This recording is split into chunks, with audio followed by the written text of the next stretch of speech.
الحمد لله نحمده ونستعينه ونستغفره ونؤمن به ونتوكل عليه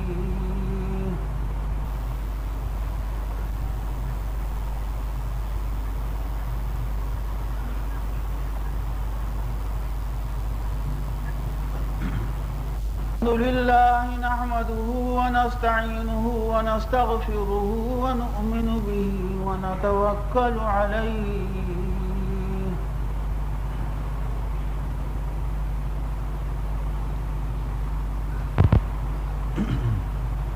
ونعوذ بالله من شرور أنفسنا ومن سيئات أعمالنا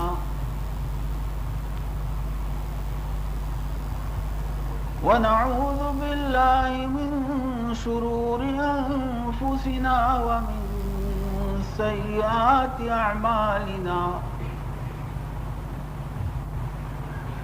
من يهده الله فلا مضل له ومن يضلله فلا هادي له ونشهد أن لا إله إلا الله وحده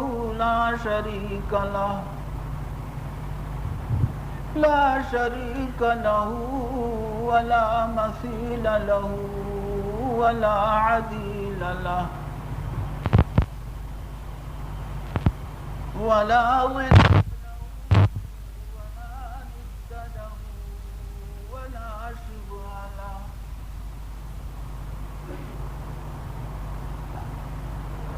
ونشهد أن سيدنا ومولانا محمدا الذي يقول يوم القيامة أمتي أمتي ونشهد أن سيدنا محمدا رسول الله وخاتم الأنبياء وسيد الرسل ونشهد أن سيدنا محمدا عبده ورسوله الذي يقول يوم القيامة أمتي أمتي يوم لا يكون أحد إلا يقول نفسي نفسي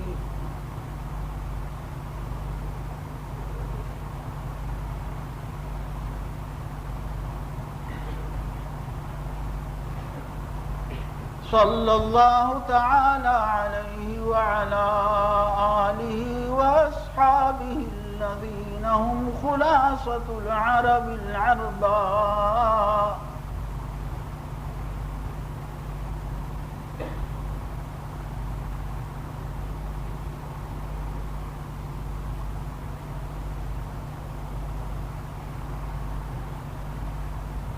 أما بعد فأعوذ بالله من الشيطان الرجيم بسم الله الرحمن الرحيم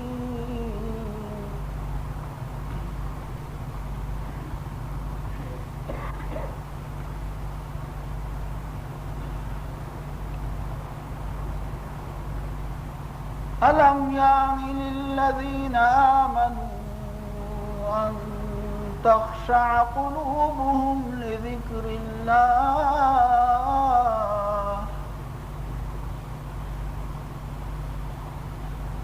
بسم الله الرحمن الرحيم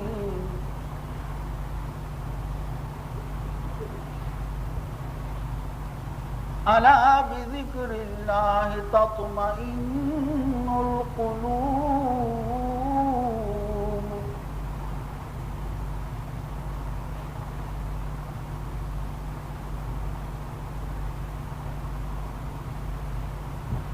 بسم الله الرحمن الرحيم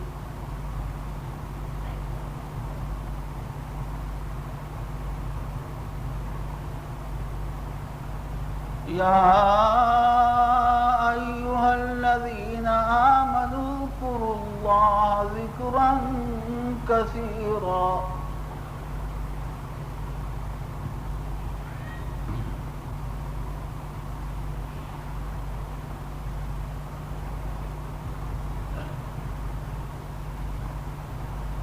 وقال رسول الله صلى الله عليه وسلم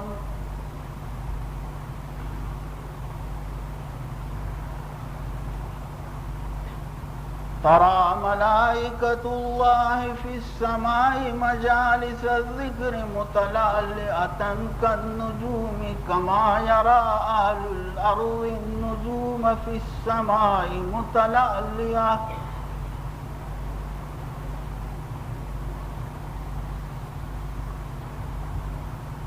وقال صلى الله عليه وسلم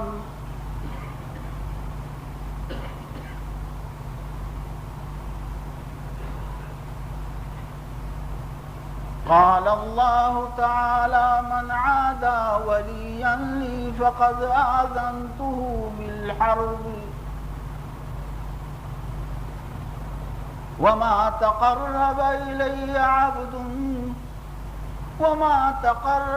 إلي عبد أحب مما افترضت عليه ولا يزال عبدي يتقرب إلي بالنوافل حتى أحبه فإذا أحببته كنت سمعه الذي يسمع به وبصره الذي يبصر به ويده التي يبطش بها ورجله التي يمشي بها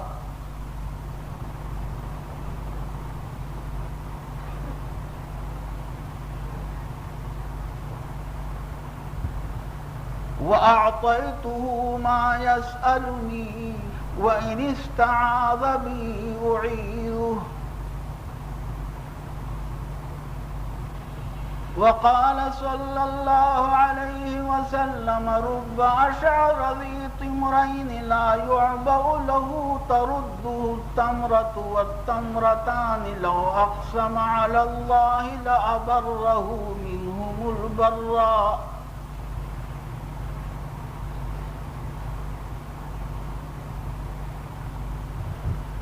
وقال صلى الله عليه وسلم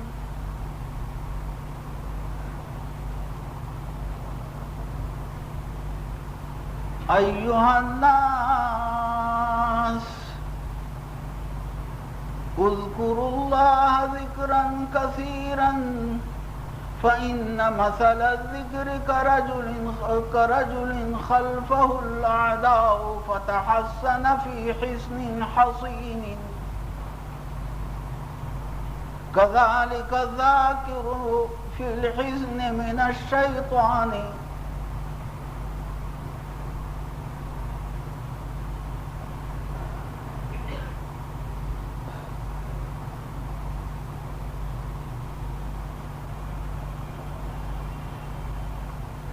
وجاء في بعض الآثار الصاعقة تصيب المؤمن وغير المؤمن ولا تصيب الذاكر.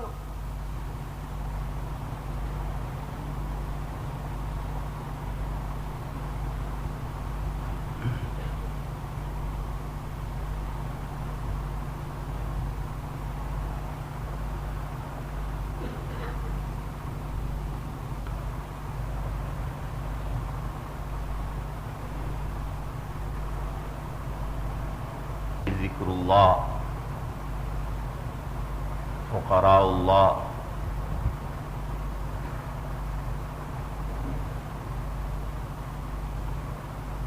اور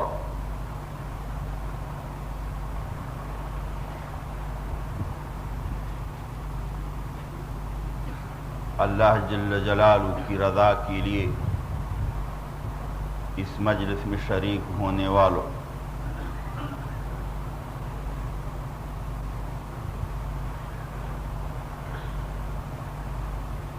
یہ مجلس فقراء ہے،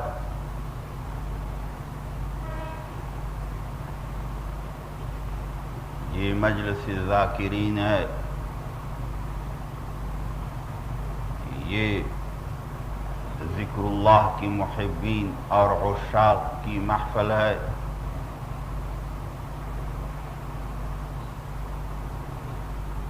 یہ صرف رضائے خدا کے لیے جمع ہونے والے لوگوں کی مجلس ہے۔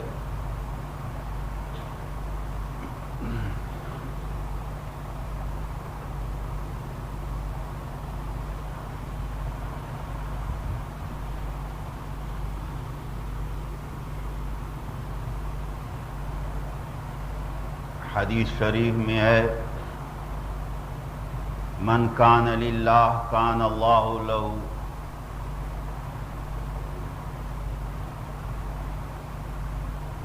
جو شخص خدا کا ہو جاتا ہے اللہ تعالی اس کا ہو جاتا ہے۔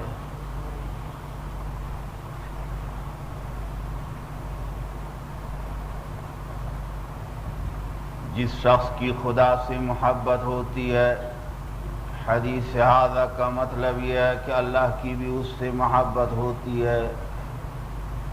من کان للہ کان اللہ لہ،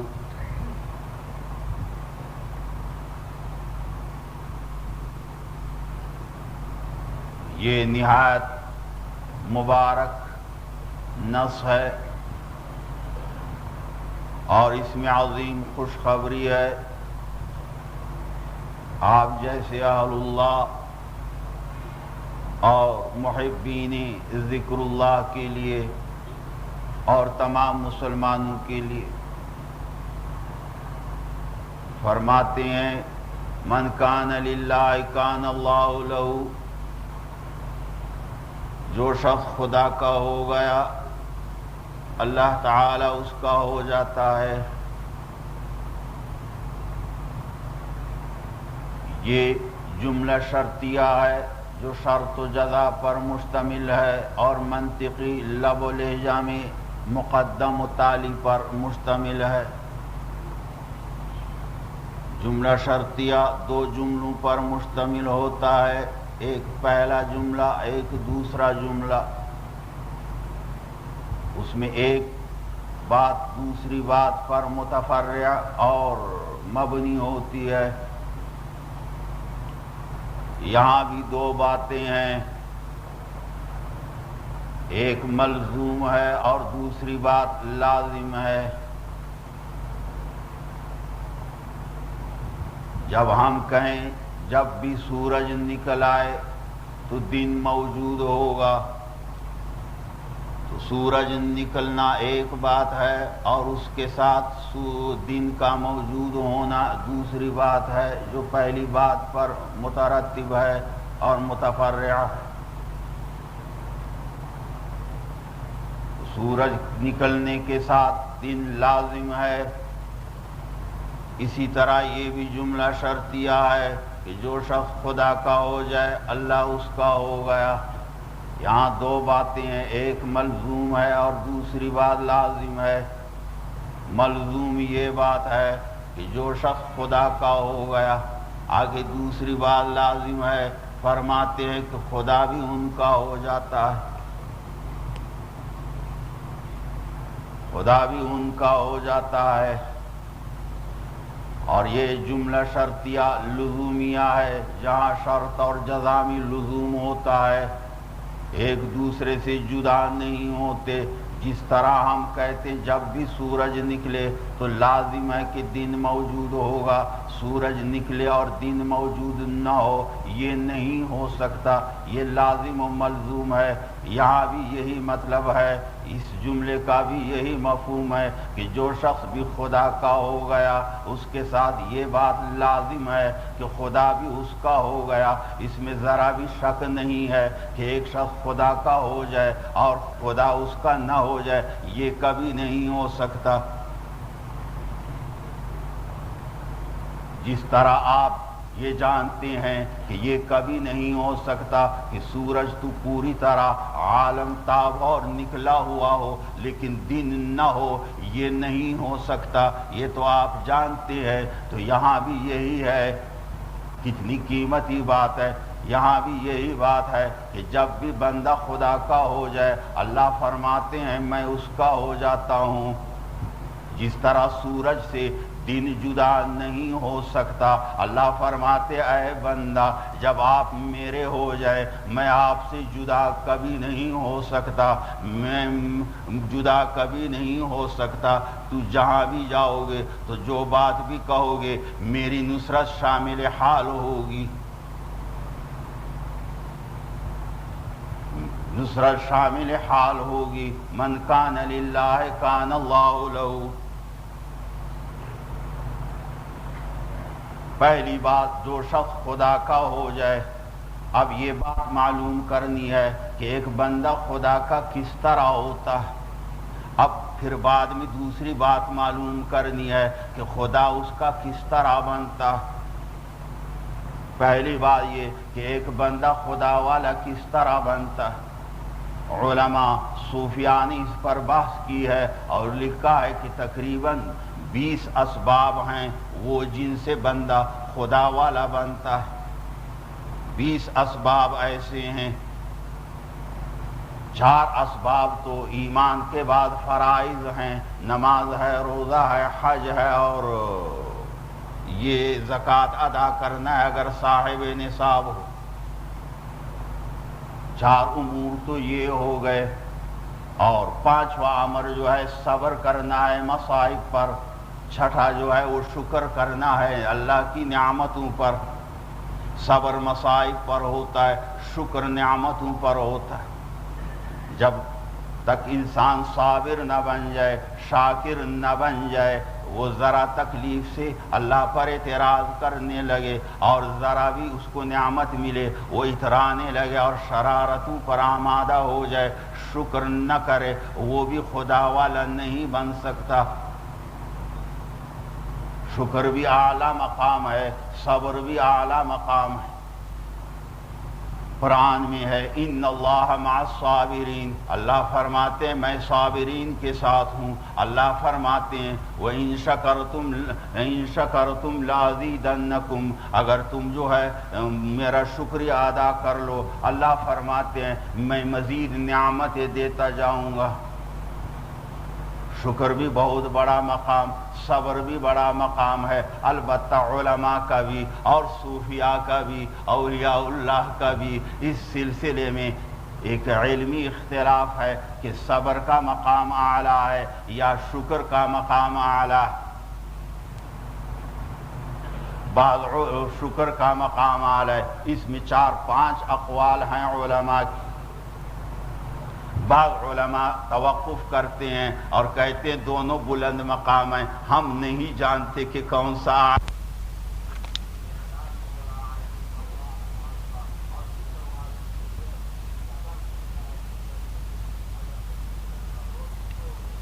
مزید نعمتیں دیتا جاؤں گا۔ شکر نہ کرنے والا اللہ جل جلالہ کو مبغوض ہوتا ہے، احادیث سے معلوم ہوتا ہے، تو وہ توقف کرتے ہیں اور تفویض الی اللہ کرتے ہیں۔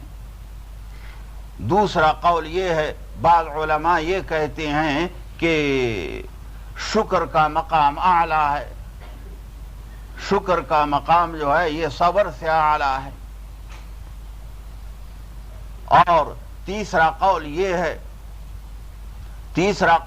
ہے کہ صبر کا مقام اعلیٰ ہے، صبر کا مقام جو ہے یہ شکر کے مقام سے اعلیٰ ہے۔ اور چوتھا قول یہ ہے جو حافظ عینی نے بخاری شریف کی شرح میں ذکر کیا ہے کہ یہ دونوں برابر ہیں، دونوں اعلیٰ ہیں، ایک کو دوسرے پر فوقیت دینا مناسب نہیں ہے۔ دونوں اللہ جل جلالہ کے نزدیک بلند تر مقام ہیں۔ صبر بھی، بلاؤں پر صبر کرنا اور شکر بھی، صحابہ کو اللہ جل جلالہ نے یہ دونوں مقام نصیب فرمائے تھے۔ اکثر صحابہ صبر کے میدان سے نکل کر شکر کے مقام میں آئے تھے، شکر کے مقام میں آئے تھے۔ تو بعض علماء کہتے ہیں کہ ہم توقف کرتے ہیں اور ہم یہ حکم نہیں لگا سکتے کہ کون سا مقام اعلیٰ ہے، صبر کا یا شکر کا۔ دوسرا قول یہ ہے کہ شکر کا مقام اعلیٰ ہے، تیسرا قول یہ ہے کہ صبر کا مقام اعلیٰ ہے، اور چوتھا قول یہ ہے کہ یہ دونوں بلند تر مقام ہیں اور دونوں برابر ہیں۔ صحابہ رضوان اللہ علیہم اجمعین اور اسی طرح اکثر بزرگ دونوں مقاموں سے گزر چکے ہیں، دونوں مقاموں سے گزر چکے ہیں۔ اولاً صبر اور آزمائش ان پر آئی، صبر مصائب پر ہوتا ہے اور شکر نعمتوں سے متعلق ہے۔ جو علماء کہتے ہیں کہ صبر کا مقام اعلیٰ ہے، وہ یہ دلیل دیتے ہیں کہ صبر فقر اور غربت، تنگدستی اور مصائب پر ہوتا ہے، اور نبی صلی اللہ علیہ وسلم نے فقراء کو ترجیح دی ہے، بلکہ ایک حدیث میں آیا ہے اللہم احشرنی فی المساکین وامتنی مع المساکین، اے اللہ مسکینوں کے ساتھ میری موت اور مسکینوں کے ساتھ قبر سے میرا اٹھنا ہو، فقراء کے ساتھ، وہ صبر والے۔ حضرت عائشہ رضی اللہ تعالی عنہ کو حضور صلی اللہ علیہ وسلم نے فرمایا یا عائشہ ان اردت ان تلحقینی فاحب المساکین والفقراء، اے عائشہ میری موت کے بعد اگر آپ کا یہ ارادہ ہو کہ قیامت کے دن آپ کی میرے ساتھ ملاقات ہو جائے اور ہم پھر اکٹھے ہو جائے تو ایک بات یاد رکھنا کہ فقراء اور مساکین سے محبت کرنا۔ فقراء کے مقام کی حضور صلی اللہ علیہ وسلم نے خصوصی نصیحت فرمائی ہے، اور ایک اور وجہ بھی فضیلت دلیل دیتے ہیں صبر کے مقام کی بلندی کو، کہ نبی صلی اللہ علیہ وسلم جو ہے وہ فقیر تھے، غنی نہیں تھے، ان کے ہاں دولت جمع نہیں تھی، ثروت نہیں تھی، یہاں تک فقیر تھے کہ کبھی رات کو کھانا ملتا تو شام کو نہ ہوتا۔ حضور صبر کے مقام پر رہتے ہوئے اس دنیا سے انتقال فرمائے اور دنیا سے تشریف لے گئے، غنا اور دولت نہیں۔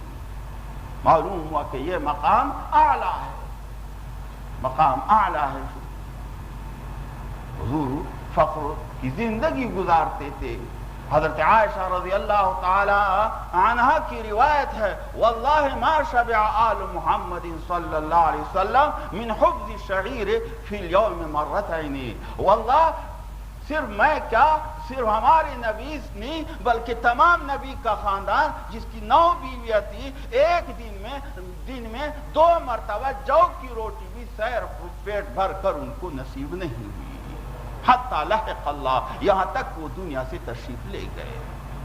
جو کی روٹی دن میں 2 مرتبہ پوری طرح نہیں ملی، فقر کی زندگی، شکر۔ اور جو لوگ کہتے ہیں کہ شکر کا مقام اعلیٰ ہے، وہ یہ دلیل دیتے ہیں کہ ایک حدیث شریف میں آتا ہے کہ ایک دفعہ نبی صلی اللہ علیہ وسلم کے پاس فقراء مساکین آئے، انصار و مہاجرین، اور کہا حضرت یہ دولت مند لوگ تو ہم سے تمام درجات لے گئے، وہاں صحابہ میں مسابقت اور مقابلہ نیکیوں میں ہوتا تھا، وہاں مقابلہ انتخابات میں نہ تھا، ووٹ میں نہ تھا، لباس میں نہ تھا، کاروں میں مقابلہ نہ تھا، درجات میں تھے۔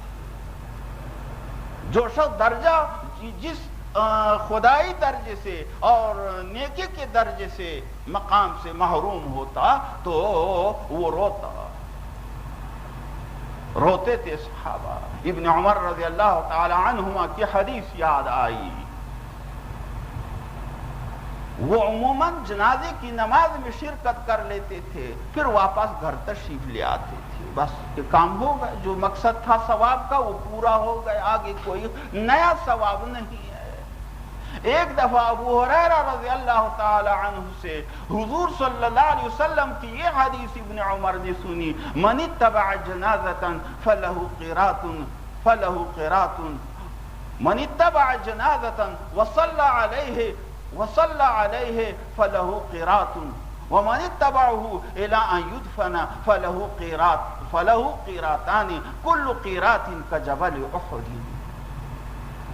حضور نے فرمایا ہے، ابو ہریرہ نے حدیث سنائی کہ جو شخص نماز جنازہ میں شرکت کر لے مسلمان کی اور نماز جنازہ پڑھ لے تو اسے 1 قیراط ثواب ملے گا، اور اس سے آگے دفنانے تک جو شریک ہو جائے تو اسے 2 قیراط ثواب ملے گا، اور 1 قیراط جبل احد کے برابر ہے۔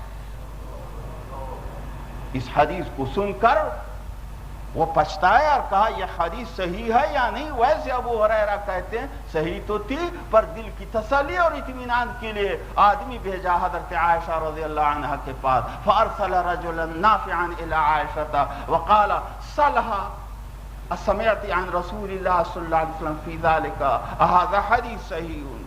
حضرت عائشہ کے پاس آدمی بھیجا کہ پوچھ لیجئے کہ یہ حدیث صحیح ہے حضرت، یعنی آپ نے بھی حضور سے سنی ہے. فصدقت عائشہ رضی اللہ تعالی عنہا ابا ہریرہ. حضرت عائشہ نے فرمایا ابو ہریرہ نے ٹھیک حدیث بیان کی ہے، میں نے بھی حضور سے یہ سنا ہے. راوی کہتے ہیں کہ جب وہ شخص واپس لوٹ آئے ابن عمر کو اطلاع دی کہ صحیح حدیث ہے، کنکریاں ہاتھ میں تھی اور روتے ہوئے کنکریاں ادھر الٹتے پلٹتے ہیں اور کہا کرتے تھے آہ آہ آہ آہ لقد حرمنا قراریت کثیرا، لقد حرمنا قراریت کثیرا.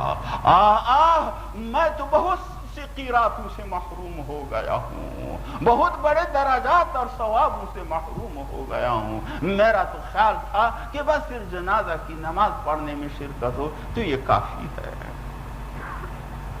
تو صحابہ اخروی معاملات میں مقابلے کیا کرتے تھے، مقابلے کیا کرتے تھے اور چاہتے تھے کہ ہم ایک دوسرے سے بڑھ چڑھ کر ثواب حاصل کر لے. چنانچہ روایات میں ہے کہ ایک دفعہ فقراء مساکین حضور کی خدمت میں شکایت کے لیے آئے. آپ کہیں گے کیا شکایت تھی؟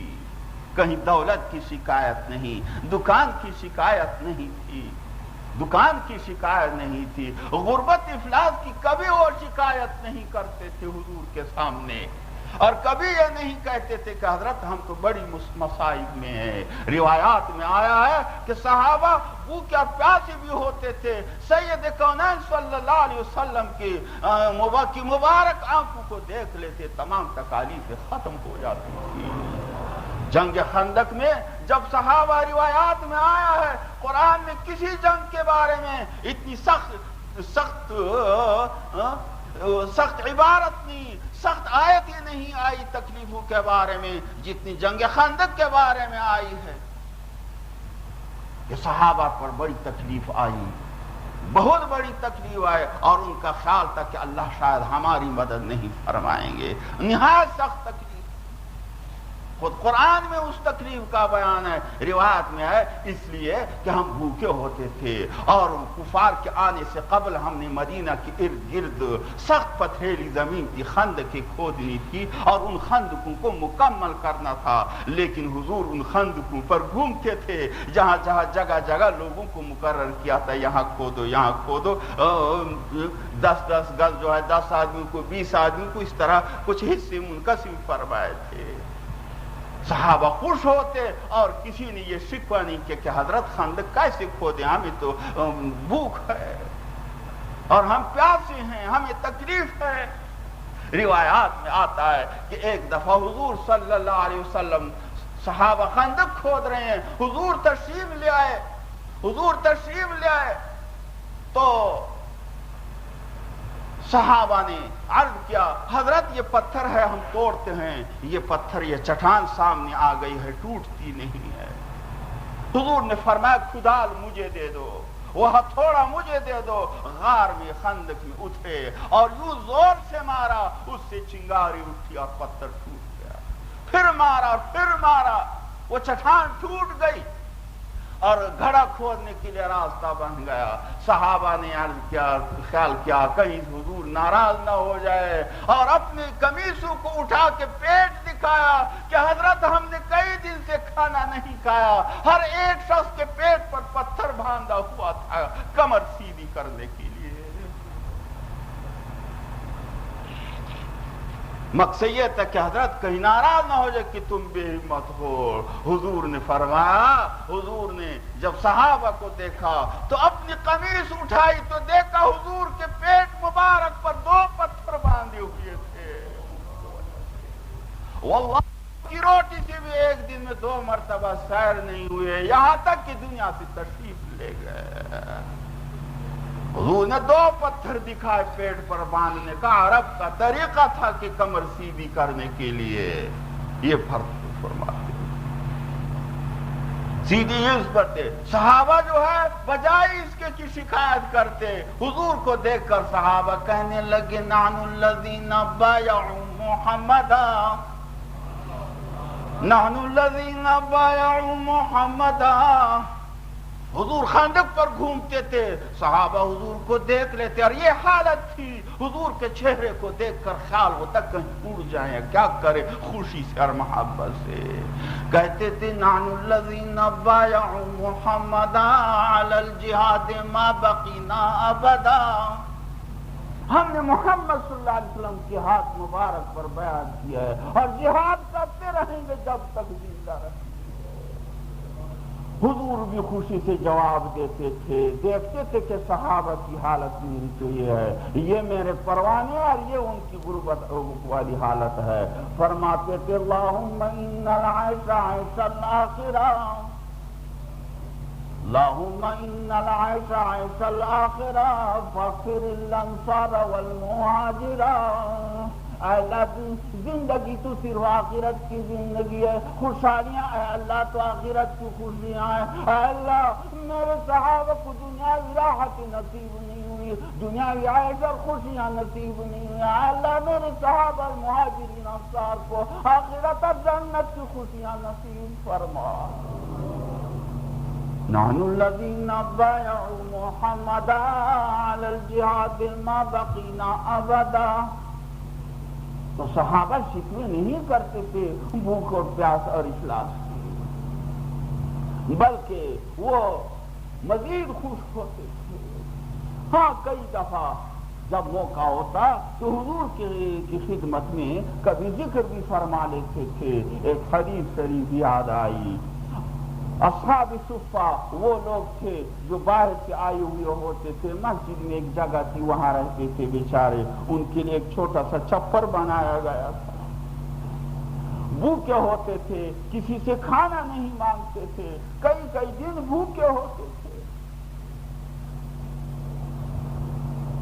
ایک حدیث شریف میں آتا ہے کہ ایک بار اصحاب صفہ بہت زیادہ بھوکے ہوئے، کئی دن بھوکے رہے. تو واصلہ فرماتے ہیں واصلہ ابن اسقر قال لی اصحاب الصفہ یا واصلہ اذهب الى رسول اللہ صلی اللہ علیہ وسلم واستطعمه لنا.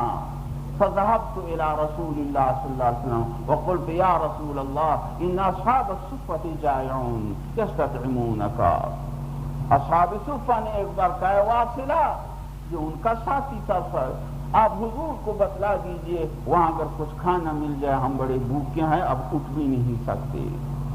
حضور تو ہر وقت خدمت کے لیے تیار تھے مگر حضور کو بتلاتی نہیں. حضور کے پاس پہنچ، واصلہ فرماتے میں حضور کی خدمت میں پہنچ گیا اور عرض کر دیا حضرت اصحاب صفہ اس طرح بڑے بھوکے ہیں، بہت بری حالت ہے، انہوں نے مجھے بھیجا ہے. ان کو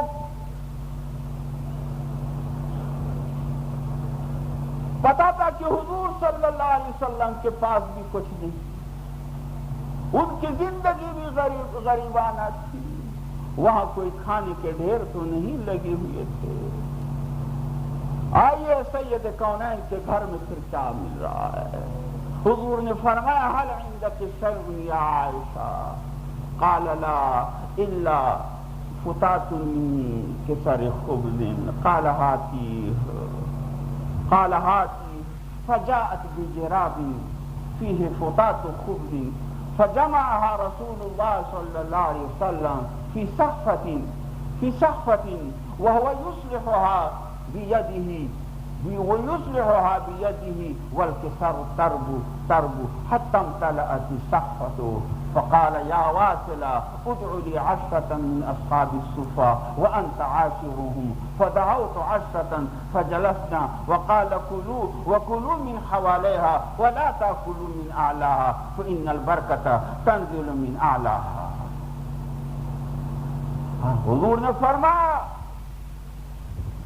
اے عائشہ اصحاب صفہ میرے پروانے میرے پیارے، جن کی ناراضگی سے اللہ جل جلالہ ناراض ہوتے ہیں، کیا آپ کے پاس کوئی کھانے کی چیز ہے؟ سید کونین صلی اللہ علیہ وسلم ہے وہ انسان جس کے لیے صرف یہ پنجاب نہیں، پاکستان نہیں، صرف یہ زمین نہیں ہے۔ اللہ فرماتے لا اے محمد لولاک ما خلقت الافلاک لولاک لما خلقت السماوات والجنت والارضین، اے نبی یہ زمین و آسمان، یہ جنت و دوزخ آپ کی وجہ سے میں نے پیدا فرمائے۔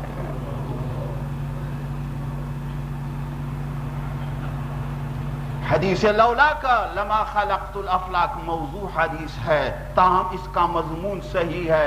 دوسری حدیث بئی معنی درست ہے جو میں نے ابھی پڑھی، حدیث شریف ہے جو ملا علی قاری رحمہ اللہ نے موضوعات کبیر میں ذکر کیا ہے۔ یا محمد لولا خلقتک ما خلقت السماوات والارضین ولا الجنت والنار، وہ انسان جس کے لیے تمام آسمان و زمین اللہ جل جلالہ نے بنائے ہیں، تمام خزانے اس کے لیے پیدا فرمائے، مگر ان کے گھر میں کچھ نہیں ہے۔ سنیے فرماتے ہیں عائشہ کوئی کھانے کی کوئی چیز ہے آپ کے پاس؟ عرض کرتی ہے حضرت کچھ بھی نہیں ہے، چند دن کے چند سوکھے ٹکڑے روٹی کے باقی ہیں۔ فرمایا ہاتھی لے آؤ، مٹی میں تھوڑے سے چند ٹکڑے تھے سوکھے، وہ لے آئے، حضور نے ایک بڑے برتن میں ان کو ڈال دیا، طبق جسے کہتے ہیں۔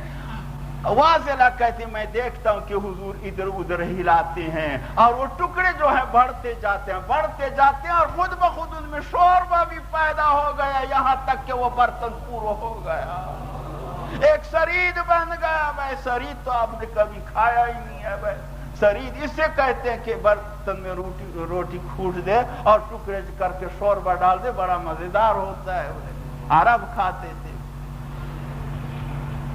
وہ برتن پورا ہوگا، فرمایا اے واصلہ 10 اصحاب صفہ کو بلا لیجیے اور آپ 10ویں ہوں۔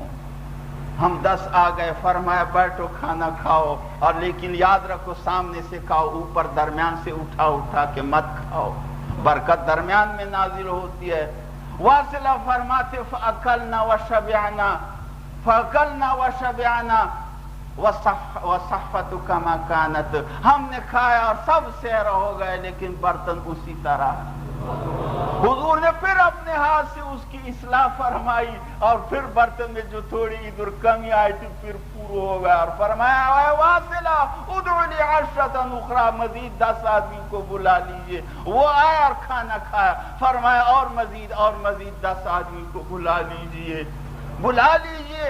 مزید بلا لیجئے۔ فرماتے ہیں کہ میں نے سب کو بلا لیا، فرأيت صحفة كما كانت فقال ارفعها إلى عائشة فإنها جائعة۔ ہم 40 انسانوں نے وہ کھانا پیٹ بھر کر کھایا مگر اس میں ذرا بھی کمی نہیں آئی۔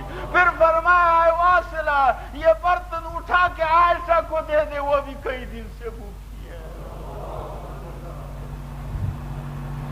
تو خدا ہی کیوں یہ پر تو چمن تیرا ہے، یہ چمن چیز ہے کیا سارا وطن تیرا ہے۔ من کان للہ کان اللہ لہ، جو خدا کا ہوا خدا انہی کا ہو جاتا ہے۔ فقر میں اور غربت ہو خدا والی، دنیا میں غربت رہی، دنیا میں تنگ دستی گزاری انہوں نے، لیکن دوستو خدا تو مل گیا، آخرت تو مل گئی، جنت تو مل گئی۔ حدیث شریف میں آتا ہے وَلَمَوْضِعُ صَوْتٍ مِّنَ الْجَنَّةِ خَيْرٌ مِّنَ الدُّنْيَا وَمَا فِيهَا، جنت کی ایک گز زمین، ایک کوڑے کے برابر ایک گز زمین کل دنیا اور ما فیہا سے بہتر اور اعلیٰ ہے۔ جنتیں تو مل گئیں، جنتیں تو مل گئیں، دنیا ناراض ہوئی، لوگ ناراض ہوئے، دشمن آئے، مدینہ پر چڑھائی کے لیے آئے، لیکن یہ سب کچھ انہوں نے لٹا دیا، چھوڑ دیا، دھتکار دیا، ٹھکرا دیا، لیکن ان کو وہ دولت ملی، سید کونین صلی اللہ علیہ وسلم مل گئے، خدا مل گئے، خدا کی رضا مل گئی، خدا کی رضا مل گئی۔ ساری دنیا آپ کی حامی سہی، ساری دنیا آپ کی حامی سہی، ہر قدم پر میری ناکامی سہی، ساری دنیا آپ کی حامی سہی، ہر قدم پر میری ناکامی سہی۔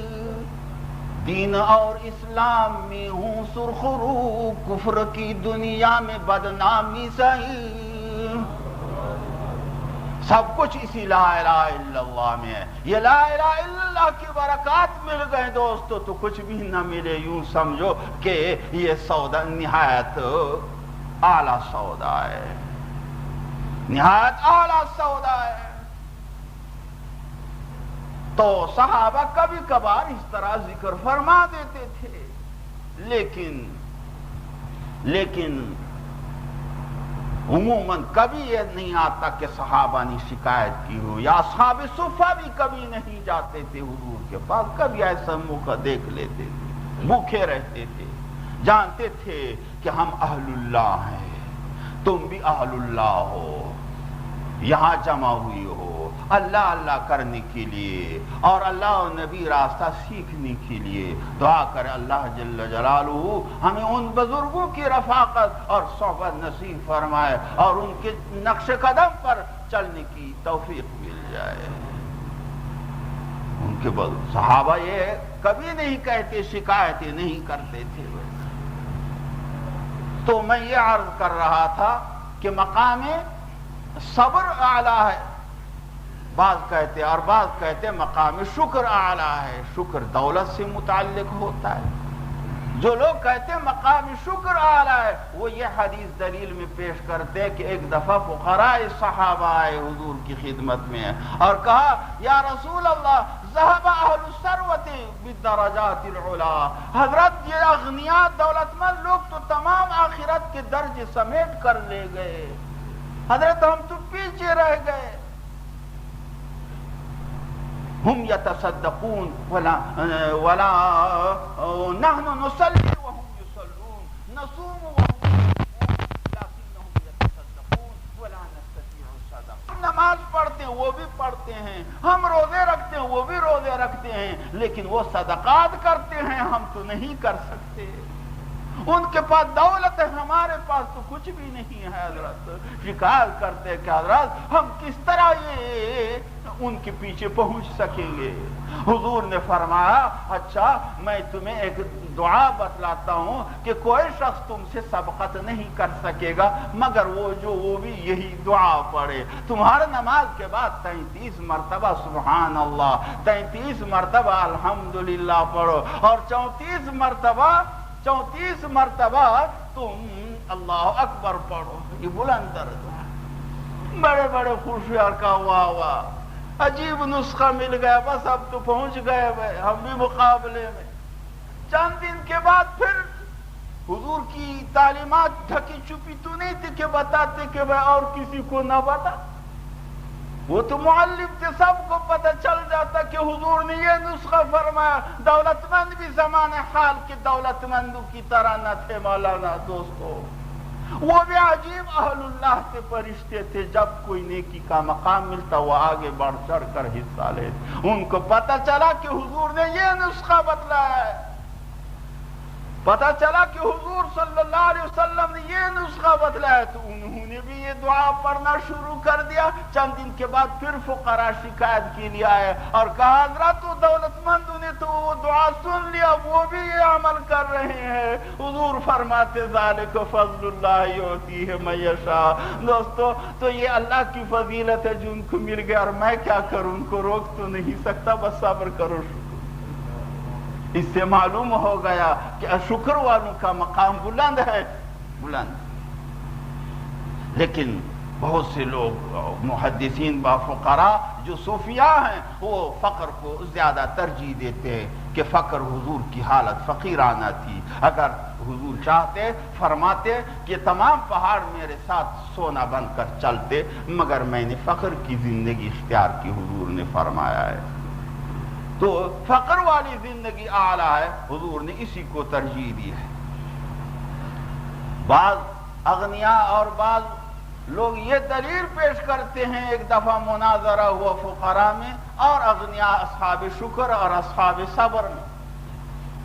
اصحاب صبر والوں نے کہا کہ ہمارا مقام اعلیٰ ہے، اصحاب شکر نے کہا کہ ہمارا مقام اعلیٰ ہے۔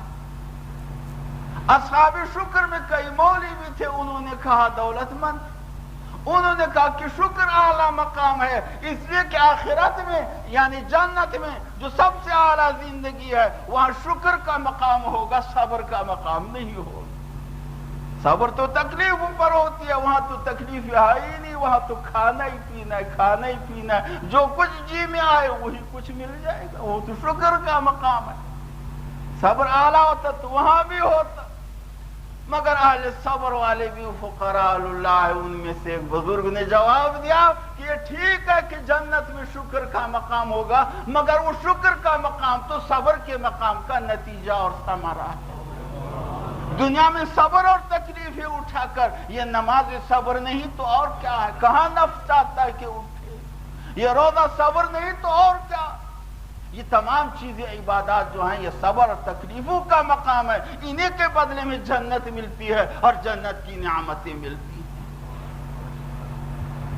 تو دوستو اور بھائیو، من کان للہ کان اللہ لہ، من کان للہ کان اللہ لہ، جو خدا کا ہو گیا، اللہ فرماتے میں ان کا ہو گیا، میں ان کا ہو جاتا ہوں۔ تو خدا والا کیسے بنے گا؟ صبر کا مقام حاصل کرے اور شکر کا مقام حاصل کرے۔ یہ 6 اسباب ہو گئے، 6 اسباب ہو گئے۔ 7واں سبب جو ہے، 7واں سبب رشتہ داروں کا خیال رکھنا ہے، حقوق اقارب بجا لانا ہو۔ حقوق اقارب بجا نہ لائے وہ اللہ کا مبغوض ہوتا ہے۔ وہ اللہ والا کہاں ہے؟ حدیث میں آتا ہے خلقت الرحم وشققت لها اسما من اسمی فمن وصلها وصلته الی ومن قطعها بططته۔ حضور نے فرمایا میں نے رشتے کو پیدا فرمایا، رشتے کو عربی میں رحم کہتے ہیں، اور اپنے نام سے اس کا نام کاٹ کے رحم رکھا ہے، رحمان کی رحیم وہاں ہے۔ جو شخص رشتہ داروں کو اپنے ساتھ ملائے، اچھا برتاؤ کرے، میں ان کو اپنے ساتھ ملا دوں گا۔ جو رشتہ داروں کے حقوق چھوڑتا ہو اور حقوق حق تلفی کر رہا ہو، اللہ فرماتے ہیں کہ میں اس کو اپنے سے کاٹ دوں گا۔ وہ اللہ والا کیسے بنے گا؟ یہ اللہ والا نہیں بن سکتا، اللہ والا وہ شخص نہیں بن سکتا حقوق اللہ وجل۔ اور 7واں مقام، 8واں سبب بھی ہے، وہ یہ کہ مسلمان بھائی کے لیے وہی چاہے جو اپنے لیے پسند کرے۔ اس لیے حدیث شریف میں آتا ہے لا یؤمن احدکم حتی یحب لاخیہ ما یحب لنفسہ، کوئی شخص کامل مومن نہیں ہو سکتا جب تک اس کا یہ حال نہ ہو کہ جو اپنے لیے پسند کرے غیر کے لیے بھی وہی پسند کرے، غیر کے لیے بھی وہی پسند کرے۔ جو شخص غیر کو دھوکہ دے اور دل میں کچھ اور ناجائز اور برے مشورے دے، دل میں کچھ اور ہے کہ وہ تباہ ہو جائے، وہ شخص اللہ والا نہیں بن سکتا۔ اور نوا یہ ہے کہ وہ ذکر اللہ کرے کثرت سے ذکر کرنا، یہ اللہ جل جلالہ کی محبت کی طرف داعی ہے، محبت کی طرف داعی ہے۔ اور 10واں سبب جو ہے صحبت شیخ، اپنے شیخ اور بزرگ، کسی بزرگ کے شیخ صالحین کی صحبت میں رہے کہ بزرگ اس کو تعلیم دے اور اس کی تربیت کرے، اس کی ظاہری حالت کو بھی اللہ والا بنائے اور باطنی حالت بھی اللہ والا بنائے۔ بزرگ کی صحبت کے بغیر کسی شخص کو نہ ذکر سے زیادہ فائدہ ہو سکتا ہے نہ اور، کیونکہ ہو سکتا ہے وہ غلطی کرے۔ شیخ ہونا چاہیے، استاد ہونا چاہیے، مربی ہونا چاہیے، معلم ہونا چاہیے، معلم کے بغیر یہ نہیں ہو سکتا، صحبت شیخ چاہیے۔ اس لیے ہمارے تمام بزرگوں نے شیوخ کی صحبت اور ان کی مجالس کی زیادہ تاکید کی ہے۔ اور 11ویں چیز علم جو ہے یہ روح ہے تمام سابقہ اسباب کے لیے۔ شیخ بھی اگر اپنے تلامذہ کی تربیت کرے، تعلیم کرے تو علم کے زور سے، اور تلامذہ بھی اگر اپنی اصلاح کرے ظاہر اور باطن کی علم کے ذریعے، علم کے بغیر انسان گمراہ ہو جاتا ہے۔ اور الحمدللہ آپ سب علماء، وہ سند یافتہ علماء الگ چیز۔ آپ میں سے کون ہے جو یہ نہیں جانتا کہ نماز اچھی چیز ہے اور یہ اخلاق اچھے ہیں اور یہ اخلاق برے ہیں؟ اتنا علم سب، یہ بڑا علم اور چیز ہے، یہ سب تم نے حاصل کیا، بزرگوں سے یہ باتیں سنی ہے۔ خیر، شیخ کے پاس تو بڑا علم ہوتا ہے، لیکن اتنا علم تمہیں بھی ہے، تلامذہ کے پاس بھی شیخ کی برکات سے علم آ جاتا ہے۔ یہ ہے وہ چیز جن کی وجہ سے ایک شخص کیا ہے، من کان للہ بنتا، ان خصلتوں کے بعد وہ اللہ والا بنتا ہے۔ یہ تو میں نے ذرا تفصیلی 11 چیزیں بتلا دی، اور اگر اجمالاً کہے کہ اللہ والا کس طرح بنتا ہے، اجمالاً ایک ہی جملے میں ہے، وہ ہے اتباع سنت۔ اتباع سنت سے انسان اللہ والا بن جاتا ہے۔ پہلی بات پوری ہو گئی، من کان للہ، ایک جو شخص خدا والا ہو جائے، خدا والا کیسے بنے گا؟ یہ اللہ فرماتے کہ میں بھی ان کا ہو جاتا ہوں، میں بھی ان کا ہو جاتا ہوں۔ اب یہ معلوم کرنا ہے کہ خدا کس طرح ان کا ہوتا ہے۔ علماء نے، صوفیہ اور بزرگوں نے لکھا ہے کہ جس کا اللہ ہو جائے، کیا کیا ثمرات ہیں اس کے، کیا کیا نتائج ظاہر ہو سکتے ہیں، وہ تو بے شمار ہے، لیکن کلی طور پر وہ ثمرات 22 ہیں، چند میں آپ کے سامنے ذکر کر رہا ہوں۔ پہلی بات یہ کہ اس کی دل اور اس کی دل کی آنکھیں اور دل کے کان کھل جاتے ہیں۔ جو شخص خدا والا ہو جائے، یہ آنکھیں تو ہیں، یہ کان تو ہیں، یاد رکھیے دوستو، دل بھی آنکھیں رکھتا ہے، دل بھی کان رکھتا ہے۔ ہمارے اور آپ کے وہ بند ہیں، ان آنکھوں کے کھولنے کے لیے اپنے شیخ کبیر، شیخ معظم کی خدمت میں آئے ہوئے ہیں۔ دل کی آنکھیں ہر ایک شخص کی کھلی ہوئی نہیں ہوتی، اگر وہ کھل جائے تو انسان بہت کچھ دیکھ سکتا ہے۔ انبیاء علیہ السلام اور ان کے طفیل اولیاء اور بزرگوں کی آنکھیں کھلی ہوتی ہیں، اس لیے حضور نے فرمایا لو تعلمون ما اعلم لضحكتم قليلا ولبكيتم كثيرا ولخرجتم من الصعدات تجأرون الى الله ولتركتم دفن امواتكم۔ اللہ نے دل کی آنکھیں پوری طرح ہماری نہیں کھولی، کیونکہ اس سے کبھی خطرے بھی درپیش ہو سکتے ہیں، ہر شخص اس کے قابل نہیں ہے۔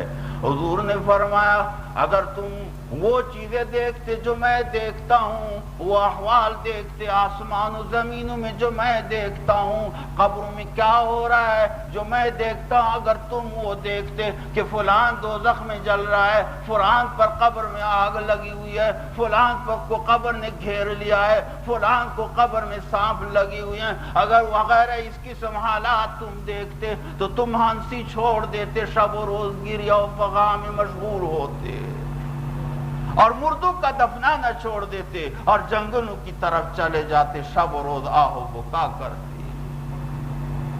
یہ تو جب بہت زیادہ چیزیں حاصل ہو، تاہم بہت زیادہ نہ ہو، کم از کم اتنا حاصل کرنا ہر شخص پر ضروری ہے کہ خدا کی باتوں کی طرف رغبت ہو، اور یہی چیزیں حاصل کرتے انسان اپنی شیوخ کی برکات سے، ذکر کی برکت سے یہ چیزیں حاصل ہوتی ہیں، اور ذکر کی برکت سے، نیکیوں کی برکت سے کس طرح یہ ثمرات حاصل ہوں گے، یہ شیخ کامل کا کام ہے۔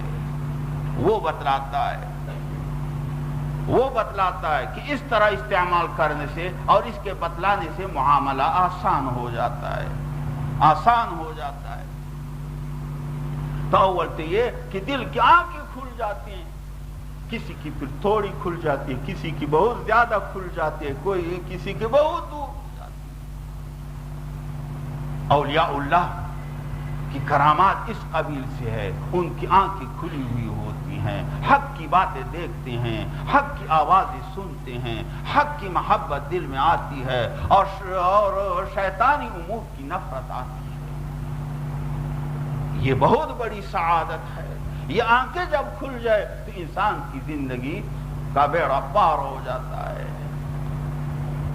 وہ آنکھیں بند ہے اور ظاہری آنکھوں سے ہم یہ ظاہری رنگینیاں دیکھ رہے ہیں، نتیجہ یہ ہوتا ہے کہ ہم تباہ ہو رہے ہیں. مسلمانوں کی حالت دیکھ رہے ہیں، وہ تباہ ہو رہے ہیں. ان کی حالت یہی ہے، نگاہ الجھی ہوئی ہے رنگ بو میں، نگاہ الجھی ہوئی ہے رنگ بو میں، خرد کھوئی گئی ہے چار سو میں.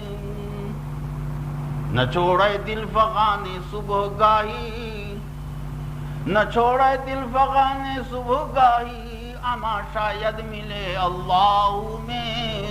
سب پڑھ لا الہ الا اللہ، شوق سے پڑھیے دوستوں کہ شیطان کہیں ہو باغ.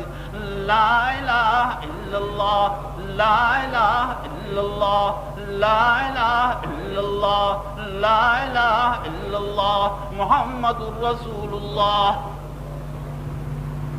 عطار ہو، رومی ہو، رازی ہو، غزالی ہو،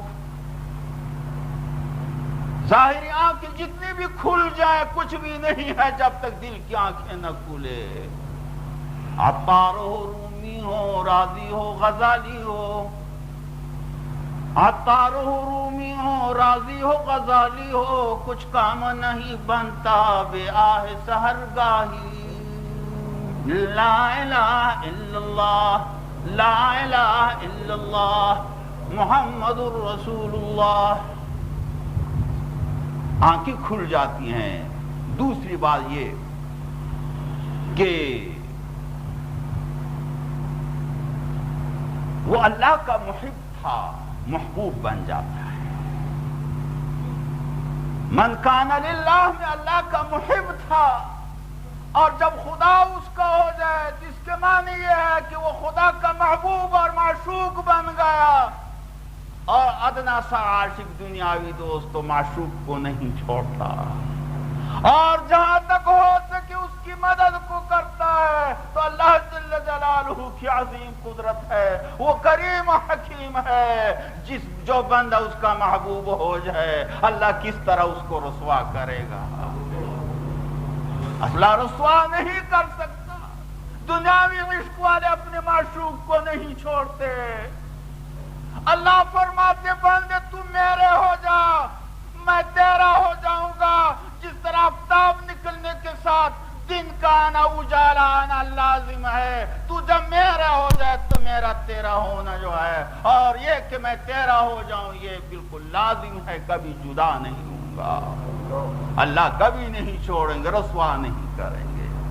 دنیاوی عشق والے حکایات میں آیا ہے کہ مجنون بڑا عاشق مشہور گزرا ہے، لیلا بڑا عاشق تھا. جب اس کا عشق جو ہے رسوائی تک پہنچا، ہر گلی گلی میں قصے ہوتے تھے یہ بڑے نواب کا بیٹا تھا، رسوائی تک باتیں پہنچی، یہ ملنگ بن گیا تھا. کوئی حیلہ کار گھر نہ ہوا. کسی نے باپ کو مشورہ دیا کہ مکہ مکرمہ لے جاؤ، دعا کرا ہوا. حج پر لے گیا، مجنون اپنے بیٹے کو بھی ساتھ لے گیا. وہاں پہنچے، طواف کرنے کے بعد باپ نے فرمایا کہ اے بیٹے خانہ کعبے کا غلاف تھامتے ہوئے دعا مانگی ہے کہ لیلا کی محبت اللہ آپ کی دل سے نکال دے، مانگو دعا. بیٹے کو کہا غلاف تھامو. بیٹے نے غلاف تو تھام لیا. باپ تھا فرمان بردار بیٹھا تھا. باپ نے کہا جلدی دعا مانگو. دعا کیا مانگے؟ باپ کے کہنے سے وہ رونے لگا اور کہنے لگا الہی تبت من کل المعاصی، الہی تبت من کل المعاصی ولکن حب لیلا لا اتوبو. اے اللہ تمام گناہوں سے توبہ کرتا ہوں لیکن لیلا کی محبت سے اے اللہ توبہ نہیں کرتا. الہی تبت من کل المعاصی ولکن حب لیلا لا اتوب. خانہ کعبے کا غلاف تھامے ہوئے باپ کے سامنے دعا کرتا. باپ نے ادھر تھپڑ مارا، ادھر مارا، ادھر مارا. یہ کیا؟ مجنون بیچارہ ڈھاڑے مار مار کر رو رہا ہے. باپ مار. مارتا ہے، باپ بھی دیکھ رہا ہے کہ بیٹا روتا ہے، خوب مارا پیٹا، مارا اور پیٹا۔ باپ نے فرمایا کہ پھر غلاف تھامو، دعا مانگو کہ اللہ لیلا کی محبت دل سے نکال دے۔ مجنوں نے پھر غلاف کو تھامے ہوئے کانپتے ہوئے دعا مانگی، یا رب لا تطلبنی حبها ابدا، یا رب لا تطلبنی حبها ابدا، ويرحم الله عبدا قال آمین۔ اللہ لیلا کی محبت میرے دل سے مت نکال۔ اللہ لوگ اب کیا کیا دعائیں کرتے ہیں، اللہ تیرے در پر میری دعائیں ہے کہ لیلا کی محبت میرے دل سے نہ نکلے۔ اللہ ایک اور دعا بھی کرتا ہوں، جو شخص میری دعا پر آمین کہے اللہ اس پر بھی رحم و شفقت ہوگا۔ عجیب بات ہو گئی، جو شخص میری دعا پر آمین کہے اللہ اس پر بھی رحم فرما۔ سب سمجھ گئے میرا اللہ علاج، باپ نے بھی کہا چلو آمین کا درد ایسا ہی کرے، اور چھوڑ دیا۔ یہ تو دنیا میں عشق ہے، اور پھر مخلوق کا عشق ہے۔ انسان میں نے بتایا تم نے شرط دیا ہے، تم نے شرط دیا میں مقدم اور تاری لازم و ملزوم ہوتے ہیں، جب بھی مقدم ہے تاری لازم۔ فرمایا جب تم میرا بن جائے میری محبت آپ کے ساتھ لازم ہے۔ انسان کبھی خیال نہ کرنا کہ میں آپ کو رسوا کر دوں گا، ہو سکتا ہے چند دن امتحانات آئے، لیکن یہ بھی محبت کی علامت ہے، اس لیے نہیں کہ آپ کہیں میرے نزدیک ذلیل ہو، لیکن رسوا نہیں کروں گا۔ حضرت واقعات میں آتا ہے، تاریخ میں ہے کہ مشہور رابعہ رضیہ جو بزرگ گزری ہر بڑی عارفہ ہے، وہ ساری رات مگر پڑتی تھی، ایک چھوٹا سا کمرہ تھا، بڑے بڑے بزرگ دعاؤں کے لیے آتے تھے۔ ایک دن رات کو نفل پڑھتے پڑھتے تھک گئی اور تھوڑی دیر کے لیے سو گئی۔ چور اس تاک میں تھا، چور آیا اس کے کمرے میں داخل ہو گیا اور سامان اٹھانے لگا، گھٹنی تیار کرتی، کبھی بھی رابعہ سوئے ہوئے اس نوازل عبادات سے تھک گئی تھی۔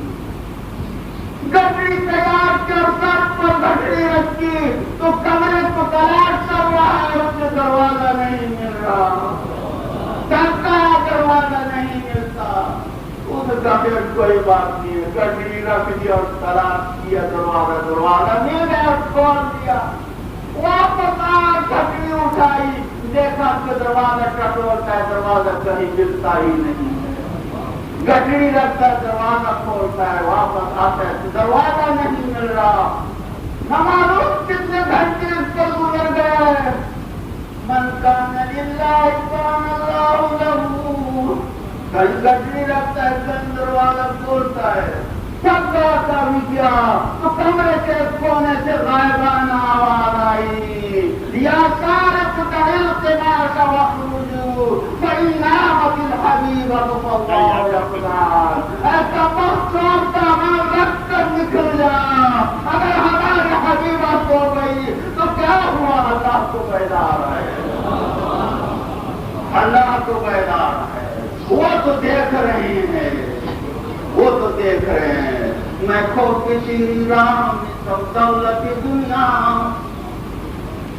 میں کھو کے تیری راہ میں سب دولت دنیا کافی ہے، میں کھو کے تیری راہ میں سب دولت دنیا، اسی لیے یہی ایک دوا میرے لیے ہے۔ کیا ڈر ہے اگر سارا یہ عالم ہو مخالف، کافی ہے اگر ایک خدا میرے لیے ہے۔ اور ذکر اللہ تطمئن قلوب، اللہ کے ذکر سے آپ قلوب کی برکات مضبوط ہوتی، برکات سمیٹنے سے یہ درجات حاصل ہوتے ہیں۔ کوئی شخص من کان للہ نہیں بن سکتا جب تک کسی شخص کے ہاتھ نہ آتے اور اس کی تربیت کو پوری طرح قبول نہ کر لے، پوری طرح قبول نہ کر لے۔ امام غزالی عالم دنیا تھا، بہت بڑا عالم تھا، مگر اس کا کام کے کتابوں کو دلیل کرنا ظاہری موضوع ابتدا میں پہلے نظامیہ اتنے بڑے مدرسے کا وہ صدر مولانا تھا، ہر افغانستان میں جو ہے یکتا تھا، جب کوئی بڑا مولوی آتا مناظرہ ہوتا اس کو نکال دیتا نکال دیتا. یہ حالت تھی پہلے، لیکن دل کی دنیا بدل گئی. اسی سے اتحاد کا قیاس کر لی تو سب کو چھوڑ دیا. نظامیہ اتنی عظیم درگاہ کو اور مرتبے کو چھوڑ دیا اور اپنے مقام میں گاؤں میں آئے، چھوٹا خانقاہ بنایا اور پھر بعد خانقاہ کو بھی چھوڑ کر جنگلوں میں گھومتے تھے. اس کا ایک تلویر کہتا ہے کہ دن میں جنگلوں کا ہمارے لفظوں تک میں گھوم رہا ہوں. دور سے دیکھا کہ ایک بغل ہے تو صرف گھٹنوں تک چادر باندھی ہوئی ہے اور کوئی چادر نہیں، سر ننگا ہے، لڑکا ہاتھ میں ہے، مستانہ دیوانہ جائے. میں نے کہا یہ کون ہے؟ جب قریب آیا تو وہ تو میرا شیخ دنیا امام غزالی تھا. میں نے کہا وہ مقام بہتر تھا نظامیہ کی صدارت. کیا یہ کس حالت میں ہو؟ میں رو رہا ہوں. یہ چادر بھی نہیں ہے، پوری قمیص بھی نہیں پوری، اور ایک لوگ کا جنگلوں میں گھوم رہے پھر رہے ہو، نہ معلوم کہ کتنے دنوں سے آپ نے کچھ کھایا بھی نہیں ہوگا. اس نے کچھ شعر کہے اور جس کا مطلب یہ ہے کہ جب سے میرے خدا کی شناسائی ہو گئی ہے، مجھے دنیا بھی مل گئی ہے، مجھے آخرت بھی مل گئی ہے اور مجھے اطمینان ہو گیا ہے. اور یہ وہی غزالی ہے جس کے بارے میں لکھتے ہیں کہ اپنے زمانے کا خود پہلے ذرا حالت اچھی ہے، بعد میں وہ لاگت وہ تو بن گئے. وہ شیخ کی برکات سے، شیخ کی برکات سے ایسا ہوا، برکات سے ایسا ہوا. انسان خدا والا جب بن جائے تو خدا اس کا ہوتا ہے، اور وہ جو ہے ذکر کی برکات سے انسان کو کب تک کوئی کام کرے جب تک غیر نہ بدلا غیر نہ بدلا. ایک کاتب سے میں کتابت سیکھ رہا تھا. کاتب نے کہا کہ عجیب بات یہ ہے کہ یہ کتاب مشخطی کے تمام قواعد کتابوں میں لکھتے ہیں کہ مجازے میں الف بھی ایک شخص صحیح نہیں لکھ سکتا جب تک کتاب سے تربیت حاصل نہ کرے. واقعی مشخطی کی کتابیں آپ پہ حاصل کر سکتے ہیں مگر جب تک استاد سے نہ تو یہ دوستوں کتابت ہے. اور آخرت کا مقام، آخرت کا سفر تو جہاد کبھی رہا ہے. شیطان بات لگائے رہتا ہے، جگہ جگہ ہمیں گمراہ کرتا ہے. خیر کی برکات کے بغیر کہیں یہ انسان کو کمال حاصل نہیں ہو. ان صحبتوں کی برکت سے تیرے مقام ملتا ہے. انسان احتیاط ہوتا ہے. شاید کبھی تو مقام ملا ہے جس طرح بزرگوں کی صحبتوں سے ملا ہے، اور اس طرح ہوتے ہوتے سید کونین صلی اللہ علیہ وسلم کی صحبت سے کامیاب ہوئی اور ان کی برکات ہیں یہ پھیل رہی ہے. ایک شاعر کہہ رہا ہے کہ دیکھو یہ در حمام روزے صحبتوں کی برکات سے انسان رنگ پکڑتا ہے، انسان کا دل رنگین ہوتا ہے، انسان کی آنکھیں کھلتی ہے. کہ دیکھو یہ در حمام روزے ربی لذت معبود بدتم.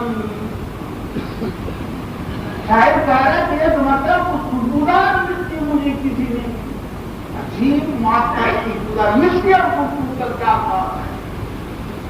بدو بھوکتا کہ مشکل یا بیڑی کی اربوئے دلاوے دے تو ماتم. میں نے مٹی سے پوچھا کہ مٹی تم کیا مٹی ہو یا آمبر ہو؟ آپ خوشبو معطر کہ گپتا من کی دے ناچیز بوتم. مٹی جواب دے رہی ہے کہ گپتا من کی دے ناچیز بوتم ولیکن مدت باقل میں چستم. جمالے ہم نشید در من اثر کرد وگرنا من ہما خاکم کے حتم. مٹی نے جواب دیا زبان حال سے یا زبان قال سے کہ ٹھیک کہا میں وہی مٹی ہوں جو ذلیل ہوں، لیکن چند لمحات کا چند گھنٹے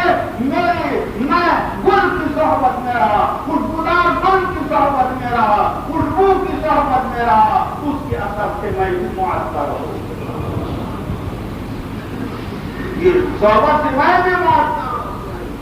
صحبت کا بڑا اثر ہوگا، برے مقام کا بھی اور اچھی صحبت۔ آپ نے دیکھا ہوگا کہ گاس میں سب گاس میں بات کی ہوتے ہیں، ان کا رنگ میں بالکل سبزے کی طرح ہوتا ہے، ان کی صحبت میں رہتے ہوئے۔ ایک شاعر کہہ رہا ہے ولا تصحب حضرت علی رضی اللہ تعالی عنہ کا ولا تصحب الجهل وإياك وإياه فللقلب من القلب دليل الدين آخر۔ فرماتے جاہل کی صحبت میں اور رفاقت میں مت رہنا، تو اچھے بھی ہو مگر جاہل کی صحبت اختیار کر لو فاسق کی تو آپ پر اس کے فکر کا ضرور اثر ہوگا۔ اچھے بزرگوں کی صحبت اختیار کرو تاکہ تمہارے دلوں کی کار پھل جائے۔ شاعر کہہ رہا بسر نوح بابدا من نشست، بسر نوح بابدا من نشست خاندان نبوتش گم شد، سگے اصحاب کا فروز چند پینے کا قریب مردم شد۔ نوح علیہ السلام کا بیٹا مولانا ان کی صحبت میں رہا، خاندانی نبوت کا جو مرتبہ مل سکتا تھا اس کو وہ اس سے محروم ہو گیا، اس اخروی شرافت عظیم سے محروم۔ لیکن اصحابان کا کتا وہ کتا تھا لیکن بزرگوں کے پیچھے پیچھے چلا، بات پیچھے پیچھے چلا، اللہ جل جلالہ نے اسے انسان کا مقام دیا۔ روایات میں آیا کہ قیامت کے دن جنت میں وہ سب کے ساتھ جائے گا، ضروری نہیں کہ کتے کی شکل جس کی شکل بھی ساتھ جائے گا۔ یہ انسان کی صحبت، کسی کی صحبت، عام انسان کی صحبت بڑی چیز ہے، اور نبی کریم صلی اللہ علیہ وسلم عام انبیاء کی صحبت اور بلند چیز ہے۔ حنانہ کے بارے میں آپ نے سنا ہوگا، مدینہ منورہ میں مسجد کا ابتدا میں یہ ممبر نہ تھے۔ روایت ہے کہ محراب کے پاس ایک کھجور کا تھنا تھا سوکھا ہوا، حضور اس پر تکیہ لگا کے تقریر فرمایا کرتے تھے، خطبہ دیتے تھے۔ اس کے ساتھ سید کونین صلی اللہ علیہ وسلم کا پہلو لگا ہوا ہوتا تھا، کمر لگی ہوئی ہوتی تھی اور تقریر فرمایا کرتے تھے۔ لوگوں کا خیال تھا کہ پتھر یہ ایک سوکھا ہوا تھنا ہے، لکڑی ہے، اسے کیا پتا ہے کہ میرے ساتھ کس نے تکیہ لگایا ہوا ہے۔ لیکن چند دنوں کے بعد پتا چلا کہ سوکھی ہوئی لکڑی نہیں ہے، یہ تو دل بھی رکھتی ہے، یہ تو آنکھیں بھی رکھتی ہے، یہ عشق و محبت بھی رکھتی ہے۔ روایت میں جب ممبر بنا تو حضور صلی اللہ علیہ وسلم نے اس کو چھوڑ دیا، اور پہلے جمعے میں جب ممبر بنا روایت میں ہے کہ مسجد کھچا کچ بھری ہوئی تھی، پھر دھرنے کی جگہ نہیں تھی، حضور ممبر پر تشریف لے گئے اور وعظ شروع فرما رہے ہیں۔ ہمارے یہاں کے صحابہ کہتے حضور پر لگی ہوئی ہے کہ اچانک ایک طرف سے مسجد کے ایک کونے سے اونٹنی کی طرف ڈھانے مار مار سننے کی آوازیں آتی ہے۔ ہم حیران رہے کہ کیا ہوا، اور زور زور کے شوق سے اور درختے ہوئی آواز سے آ رہی تھی۔ جب دیکھا تو وہی لکڑی کی ستون حضور صلی اللہ علیہ وسلم کے راستے ہو گئے۔ روایت میں ہے کان تم کی لہو لا حنین کا حنین نہ، اونٹنی کی طرح، اونٹنی کے رونے کی طرح کسی جانور کے رونے میں وہ درد نہیں ہے جو اونٹنی کے رونے میں۔ اگر کسی نے اونٹ لی دیتی ہو جب اس کا بچہ اس سے جدا کیا جائے، عام انسان سن کر اس طرح زور زور سے حدیث میں آتا ہے کہ حضور صلی اللہ علیہ وسلم ممبر سے اترے اور اس استوان کو بغل گیر کیا، بغل میں نہیں لیا، بغل میں نہیں لیا، اور اس کے حضور کچھ فرمانے لگے، اور حضور نے فرمایا اے استوانا صبر کر، ممبر بن گیا، میں اس پر چڑھتا ہوں، اور آپ ناراض ہو، آپ کو بھی چاہیں، آپ کو اشارہ ہے کہ ابھی آپ کو لگا دوں اور قیامت تک آپ سب اور پھل دیتے رہو گے، یا آپ جنت میں میرے گھر میں درخت بن جاؤ گے۔ اور مسلمانوں میں پکڑا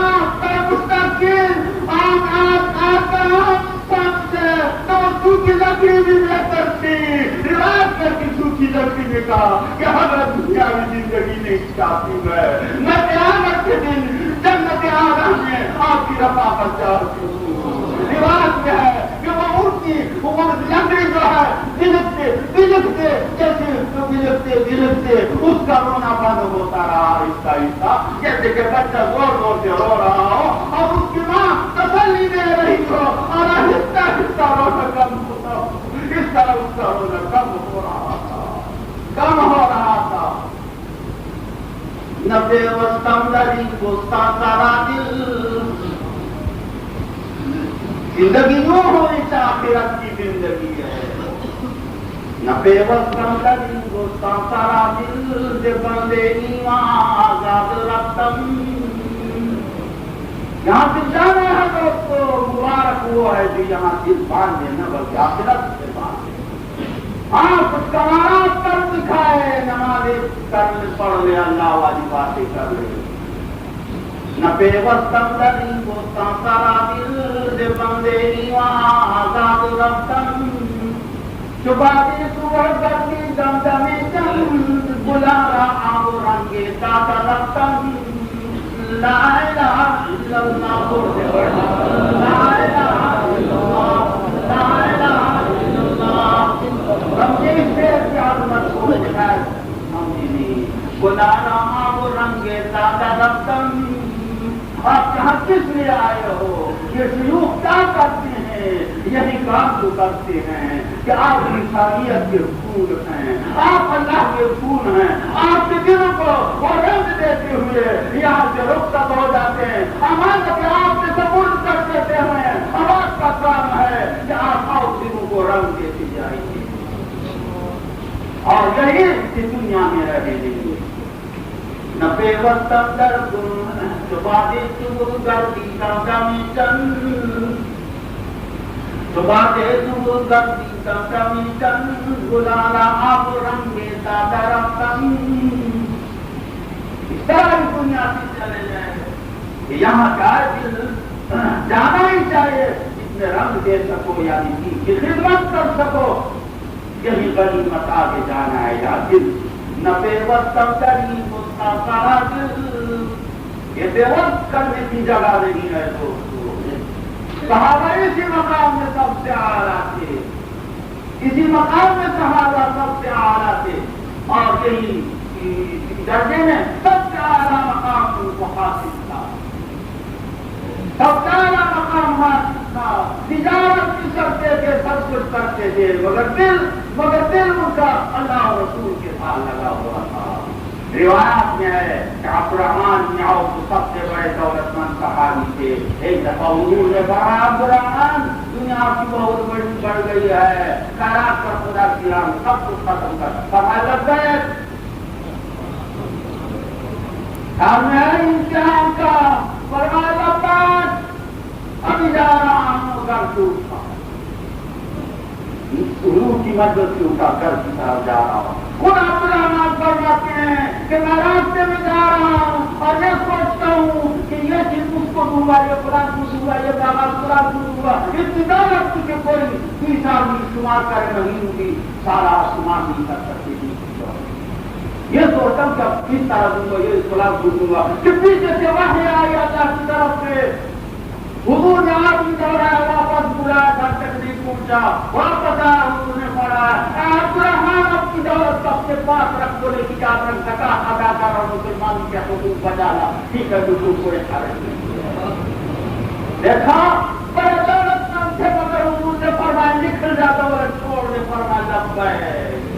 صحابہ تیرے نماز تھا، دنیا میں ہوں دنیا کا طلبگار نہیں ہوں، صحابہ کا مقام تھا، دنیا میں ہوں دنیا کا طلبگار نہیں ہوں، بازار سے گزرا خریدار نہیں ہوں، سفر لا الہ الا اللہ، لا الہ الا اللہ محمد رسول اللہ۔ دنیا میں ہوں دنیا کا طلبگار نہیں ہوں، بازار سے گزرا خریدار نہیں ہوں، مظلوم ہوں مجبور ہوں جبار نہیں ہوں، مجبور ہوں مقبور ہوں جبار نہیں ہوں، تنہا نظر آتا ہوں تو بے یار نہیں ہوں، من کان للہ کان اللہ لہ، اللہ بھی ساتھ ہوتے ہیں، بغیر اللہ کے نہیں ہوتے، ذکر اللہ کی برکات ہے، اللہ ہر جگہ اس کو محفوظ رکھتے ہیں، ذکر کی برکت ہے۔ میں یہ حدیث شریف پڑھی، وہ اثر ہے، مرفوع حدیث نہیں ہے، وہ فرما حدیث شریف یہ افسانے کا تو شاید یہ حدیث آپ کو ہمیشہ کام دے گی، یاد رکھیں۔ فرماتے ہیں افسانے کا تو تصیب المومن وغیر المومن ولا تصیب الذاکرین ولا تصیب الذاکرون، یہ آسمانی بجلی مسلمان پر بھی گرتی ہے اور کافر پر بھی گرتی ہے، لیکن خدا کا ذکر اور اللہ کرنے والے پر آسمان بجلی کبھی نہیں۔ سب لا الہ الا اللہ، لا الہ الا اللہ، لا الہ الا اللہ، محمد رسول اللہ۔ کبھی ایسا موقع ہو اور آپ کو خطرہ محسوس ہوتا ہے تو کوئی چیز، اور بچوں کو بھی سب کو کہو زور سے پڑھو اللہ اللہ اللہ اللہ اللہ، بچوں کو پڑھتے رہو، انشاءاللہ اللہ محسوس فرمائے۔ اللہ مل گیا ان کو تو سب کچھ ان کو، سب کچھ ان کو مل گیا۔ وہ اللہ کا میں نے بتایا اللہ کس طرح اس کا ہوتا ہے کہ اللہ کس طرح ہوتا ہے کہ یہ اللہ کا محب تھا اور محبوب بن گیا، محب تھا محبوب بن گیا، محبوب بن گیا۔ اللہ کا محب تھا لیکن یہ مشکل تھا کہ اللہ اس کا عاشق بن گیا، اللہ فرماتے تو میرے بن جائے میں تیرا محب بن جاؤں گا۔ آسان نسخہ ہے، آسان نسخہ ہے، تو میرا بن جائے میں تیرا ہو جاؤں۔ صحابہ نے اسی پر عمل، اللہ کا محبوب ہو جائے۔ اور تیسرا چوتھا نتیجہ یہ ہے کہ یغفر اللہ للمعتدین، جب وہ ناراض ہوتا ہے تو اللہ بھی ناراض ہوتی ہے، جو جب اس کو ضرر دیتے ہیں تو اللہ بھی اس سے ناراض ہوتی ہے۔ حدیث شریف میں من آذى وليا لي فقد آذنته بالحرب، جو میرے ولی اللہ کو اذیت دے میں اس کے ساتھ لڑوں گا نہیں، یہ نہیں فرمایا کریم الفاظ، میں اسے اعلان جنگ دیتا ہوں، فقد آذنته بالحرب کا خیر کر دوں، جنگ کا اعلان حقیق کر، یہ بھی نہیں فرمایا الفاظ کی کچھ سے بچ رہا ہوں، من آنا ولی علی، جو میری ولی کو ضرر دے، یہ نہیں فرمایا کہ میں بھی ضرر دوں گا، یہ بھی ٹھیک کی بڑی بات تھی، مگر ضرر کسی کو ہو سکتا ہے۔ فرمایا لقد آذنته بالحرب، میں جنگ کا اعلان کرتا ہوں، ضرر اور چیز ہے، جنگ اور چیز ہے۔ ایک دوست کسی کو غریب ساتھی ہوتا ہے تو ذرا تھپڑ مارے، ذرا جنگ اور چیز ہے، اللہ فرماتے میں اعلان جنگ۔ اور پانچویں بات یہ ہے کہ وہ انسان مخلوق کا محبوب بن جاتا ہے۔ حدیث شریف میں آتا ہے، حدیث شریف میں آتا ہے کہ ان اللہ تعالی اذا احب عبدا قال جبريل اني احبه فاحبه فيحبه جبريل فينادي جبريل في السماء يا اهل السماء ان القران يحبه الله فاحبوه فيحبونه فيوضع له القبول في الارض۔ حدیث شریف میں آتا ہے کہ جس شخص سے جو شخص اللہ کا محبوب ہو جائے، اللہ جبریل کو فرماتے یہ میرا محبوب ہے، تیرا بھی محبوب ہونا چاہیے۔ جبریل کا بھی محبوب ہوتا ہے، جبریل جو ہے آج آسمانوں میں منادی کرتے ہیں، آسمان کے فرشتوں فلاں خدا کا محبوب ہے، کہیں تم سے اس کو اذیت نہ پہنچ جائے، تو فرشتے تمام اس سے محبت کرتے ہیں، ہوتے ہوتے وہ دنیا میں بھی زمین میں بھی اس کے لیے محبوبیت رکھ دی جاتی ہے، یہاں تک کہ وہ جانور جو ہے وہ بھی اس کو محبوب کے ہاں بھی محبوب ہوتا ہے، جانوروں کا بھی محبوب ہوتا ہے۔ ایک دفعہ نبی صلی اللہ علیہ وسلم نے فرمایا اتعرفون ما يقول الاسد في زئیرہ قالوا لا یا رسول اللہ، قال انه يقول اللهم لا تسلطني على اهل المعروف. حضور نے فرمایا لوگوں شیر اپنی چنگاڑ میں کیا کہتا ہے یہ جو چنگاڑتا ہے کبھی تمہیں پتا ہے کچھ کہتا تو ہے ضرور کیا کہتا ہے. عرض کیا صحابہ نے حضرت ہمیں تو پتہ نہیں.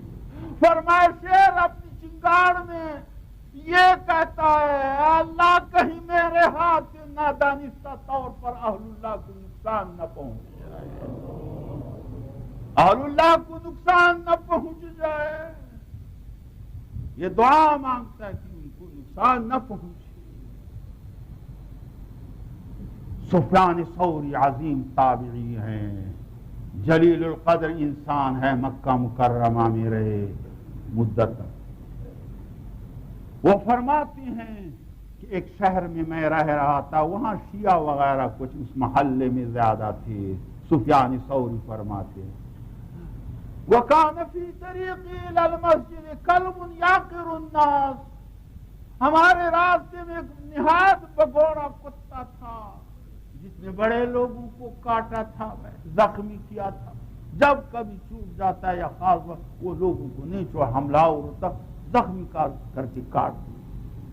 فرماتے ہیں کہ ایک دن فخرجت یوما لصلاة الصبح الى المسجد فرأيت الكلب العقور في الطريق فوقفت متحيرا فناداني الكلب جز يا أبا عبد الله فإن الله سلطني على من يسب أبا بكر وعمر. سفیان ثوری فرماتے ہیں بعض بزرگوں کو کبھی اللہ دکھاتے ہیں کرامات کہ میں حیران کھڑا ہوا کہ اللہ کتا ہے, ادھر نماز کا وقت ہے, صبح کیسے جاؤں. کتے کی نگاہ بھی مجھ پر پڑی, کتے نے دور سے آواز دی اے سفیان ثوری بے فکر اور بے غم گزر جا, میں آپ کو کچھ نہیں کہوں گا. مجھے اللہ نے ان لوگوں پر مسلط کیا جو اللہ کے عظیم محبوبوں صدیق اور عمر کو گالی دے رہے ہوں, میں ان کو کاٹتا ہوں.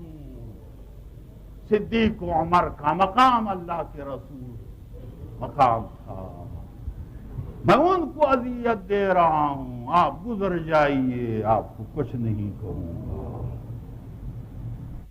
ان پر مسلط یہ جو شریر لوگ ہیں اور اللہ کے نیک لوگوں کو ضرر دے رہے ہوں.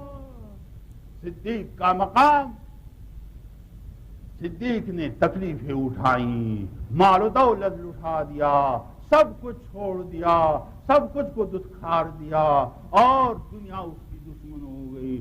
مکے والوں نے اسے پاگل کہا, دیوانہ کہا, مگر حضور کی رفاقت صحبت نہ چھوڑی. اور کیا مقام ملا, کیا مقام ملا. حضرت عمر رضی اللہ عنہ فرماتے ہیں کہ میں صدیق کو ساری عمر کی نیکیاں اور ان کا ثواب دینے کے لیے تیار ہوں. وہ صرف ایک رات کی نیکی جب وہ کہ غار ثور میں سید کونین کے رفیق دے وہ مجھے دے دے.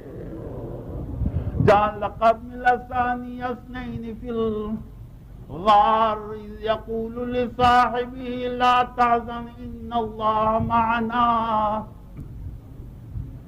اللہ نے ثانی اثنین فرمایا, یہ دوسرا ہے نبی کا. نبی نے فرمایا لا تحزن اے صدیق, غم نہ کرنا, ان اللہ معنا, اللہ ہمارے ساتھ ہے. ان اللہ معنا, اللہ ہمارے ساتھ ہے. صدیق خدا ملا تو کون ہمیں نقصان دے سکتا ہے, کون ہمیں نقصان دے سکتا ہے. صدیق کا مقام تھا, یہ مقام تھا. ایک حدیث شریف میں آتا ہے, حدیث شریف میں آتا ہے حضور نے فرمایا کہ جنت کے 8 دروازے ہوں گے. ایک نماز کا دروازہ ہے, ایک روزہ داروں کا دروازہ ہے, ایک متصدقین کا دروازہ ہے, ایک مستغفرین کا دروازہ ہے. اور ہر دروازے والے اپنے عابدین کو آواز دیں گے اے عابد ادھر آ، روزہ دار کا دروازہ جو ہوگا وہاں آواز دے گا، وہ دروازہ خود یا وہاں فرشتہ ہوگا، وہ دروازہ خود آواز دے گا۔ حدیث کا ترجمہ تو یہ بنتا ہے کہ اے روزہ دار ادھر سے گزر، ادھر سے جائیں گے، اے نمازی ادھر سے گزر، دوسرے نماز والا دروازہ ہوگا۔ مقصد یہ کہ عبادات سب کرتے ہوں گے، لیکن جس پر روزے کا غلبہ ہوگا وہ ادھر جائے گا، جس کے زیادہ نمازوں میں غلبہ ہوگا بہت زیادہ ہر وقت تو وہ ادھر جائے گا۔ ویسے تو نیک وہی ہو سکتا ہے جو سب اعمال کرے۔ صدیق بھی بیٹھے ہیں، کیا قیمتی سوال کیا! قال یا رسول اللہ ما علی احد من بعث حین یدعا من باب واحد فهل هناك احد یدعا من جمیع الابواب؟ قال نعم وانت یا رسول یا ابا بکر وارجو ان تکون انت۔ صدیق نے سوال کیا، حضرت جنت کی کسی دروازے میں داخل ہو جائے بڑی سعادت ہے، کوئی پرواہ نہیں ہے، ایک سے ہو اس سے نہ صحیح، بڑی کامیابی ہے حضرت، کسی دروازے سے جنت میں داخل ہو جائے۔ لیکن حضرت ایک سوال دل میں ہے، کیا ایسا انسان بھی ہے کہ ہر دروازے سے آواز آئے کہ اے فلان ادھر آ، اے فلان ادھر آ، خدا را ادھر آ، خدا را ادھر آ؟ کیا ایسا انسان بھی ہوگا تو سارے دروازے معروف کرتے ہو؟ حضور نے فرمایا نعم اور صدیق ہوگا وارجوان تکونان کا، مجھے امید ہے کہ آپ ہوں گے۔ اور زمانہ صدیق بخار آئی گی، مرائے خدا صدیق، یہ سارا ہمیں مل جائے۔ دوسرا دروازہ کہے گا صدیق کی دل سے گزر جائیے، اور انسان کے دل سے گزر جائے، یہ سلامت کے مقام عظمت یہ ہمیں مل جائے۔ یہ صدیق کا مقام تھا جو اللہ جل جلالہ نے دیا ہے، جو اللہ جل جلالہ نے دیا ہے۔ اس وجہ سے لا الہ الا اللہ کی برکات، حضور کی صحبت اور دنیا تو سب کچھ چھوڑ چکے تھے۔ امام امام کی روایت میں آیا ہے، روایت ہے طبرانی کی روایت ہے، دخل رسول اللہ صلی اللہ علیہ وسلم المسجد، رسول اللہ صلی اللہ علیہ وسلم في المسجد واخذ بإحدى يديه يد عمر وبيده الأخرى يد أبي بكر وقال حضور صلی اللہ علیہ وسلم ایک دن مسجد میں تشریف لائے، ہم انتظار میں بیٹھے تھے، صحابہ مسجد کے دروازے میں داخل ہوئے اور حالت یہ تھی کہ ایک ہاتھ سے صدیق کو تھاما ہے، دوسرے ہاتھ سے عمر رضی اللہ تعالیٰ عنہ کا ہاتھ پکڑا ہے۔ حضور نے جب ہمیں دیکھا اس حالت میں آ رہے ہیں، حضور نے فرمایا تدارو بعض یوم القیامہ، اے جب قیامت کی جس قدر سے ہم اس طرح اکٹھے اٹھیں گے، در حمام روزے گفتہ من کے لئے ناکل بودم ولیکن مدت باقی نشیستم، جمالے ہم نشی در منال در کر وکرنا من ہما خاکم کی حسن۔ بزرگوں کا مقام ہوتا ہے، یہ مقام غریبانہ زندگی، قبر پورے میسر نہ تھے، لیکن مقام کا اندازہ تو لگائیے کہ اللہ نے کیا مقام دیا ہے۔ فرمایا ہمارا آپ کتنے خطرے ہیں، کوئی کٹن منزل آ رہی ہے، نمازوں کا حال ہوگا، لیکن کتنے دن ایسے ہوں گے کہ جس کا ایک ہاتھ نہیں ہے،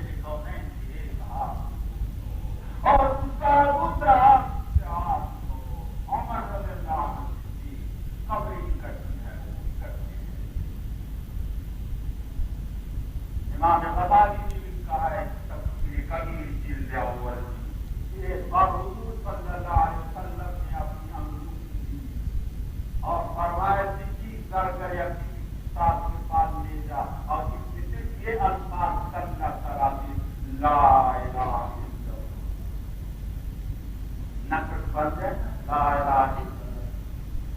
جتنے گئے سرور کے پاس گئے اور کہا کہ یہ الفاظ کرنے پر کہ لا الہ الا اللہ محمد رسول اللہ. لا الہ الا اللہ محمد رسول اللہ. محمد رسول اللہ بھی ملا ہے. جس کی نے کہا اللہ کا نام اور حضور کا نام نہ ہو یہ دل گوارا نہ کر سکا. وہ بھی ساتھ کر دیا. جب دادا جو ہے وہ مورتی بنا چکا ہے اور گندا کر چکے تھے تو اس میں یہ الفاظ گندا تھے بجائے دو کے یہ الفاظ گندا تھے لا الہ الا اللہ محمد رسول اللہ.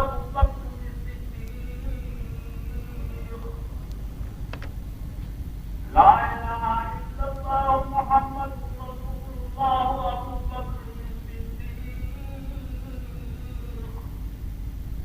ابو بکر صدیق کا نام بھی کھنتا تھا. حضور نے فرمایا ما هذه الزوائد یا ابا بکر. اے ابو بکر یہ زائد چیزیں کہاں سے نکلی گئی ہیں آپ کی سوائد. صدیق نے کہا حضرت بھائی تجھے محمد رسول اللہ کا اچار ابھی یہ باتیں ہو رہی تھی کہ اتنے میں جبریل علیہ السلام پر جبریل اللہ کا پیغام آیا اور کہا یا نبی اللہ ان صدیق لم يفارق اسمك باسمي فانا لم افارق اسمه باسمك. اے نبی صدیق کو یہ گوارا نہ تھا کہ میرے نام سے آپ کا نام جدا ہو جائے. ہم نے آپ کے نام کے ساتھ صدیق کا نام ملایا. ہمیں بھی یہ گوارا نہ تھا کہ اس کا نام آپ کے اور ہمارے نام جدا ہو جائے. لا الہ الا اللہ لا الہ الا اللہ محمد رسول اللہ. یہ مقام اس کو ملا صدیق رضی اللہ عنہ. بزرگوں کو یہ مقام ملتا ہے. جعفر طیار جو جنگی موسیٰ میں شہید ہوئے پہلے اپنے ہاتھ میں ٹھنڈا تھا چاہیے وہ کٹ گیا تو بائیں ہاتھ سے اٹھایا وہ بھی کٹ گیا تو دوسرے ہاتھ سے جنگی کو تھام رکھا. یہاں تک کہ وہ شہید ہو گئے. حضور نے اب جنگ جاری تھی مدینہ منورہ میں وحی سے بدلا دیا. جب جعفر طیار شہید ہو گئے اب زید بن حارثہ شہید ہو گئے اور وغیرہ یہ بتا رہے تھے. حضور نے فرمایا بدلا دیا بعد میں کہ جعفر طیار کے دونوں ہاتھ کٹ گئے لیکن اللہ تعالی عوض بیدیہ جناحین فی الجنۃ یظل بہما مع الملائکہ. اللہ نے ان ہاتھ کو خدا کی راہ میں کٹے ہوئے تھے تو پر نصیب فرمائے جن کی برکت سے وہ جنت میں جہاں بھی جائے فرشتوں کے ساتھ گزر جاتا رہتا ہے. ایک حدیث شریف میں ہے کہ ایک دن حضور صلی اللہ علیہ وسلم جعفر طیار کی شہادت کی کئی سال بعد حضور صلی اللہ علیہ وسلم مسجد نبوی میں صحابہ کے ساتھ تشریف فرما تھے کہ حضور نے روتے ہوئے سب پر کیا وعلیکم السلام ورحمۃ اللہ وبرکاتہ. اب کچھ رونے جیسے ہو گئے. روتے اور اوپر دیکھتے وعلیکم السلام ورحمۃ اللہ یا جعفر وعلیکم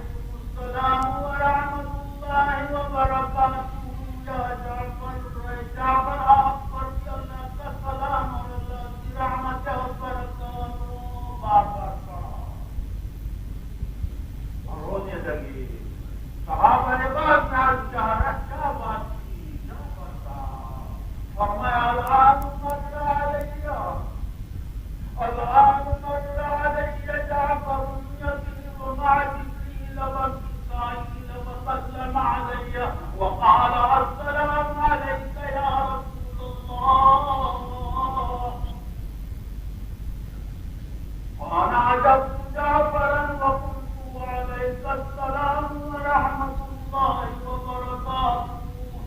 حضور نے فرمایا صحابہ میں نے اوپر دیکھا ابھی ابھی جعفر تیار ابراہیم اور میکائیل کے ساتھ پہنچے ہوئے مجھ پر گزرے اور فرمایا یا السلام علیک یا رسول اللہ.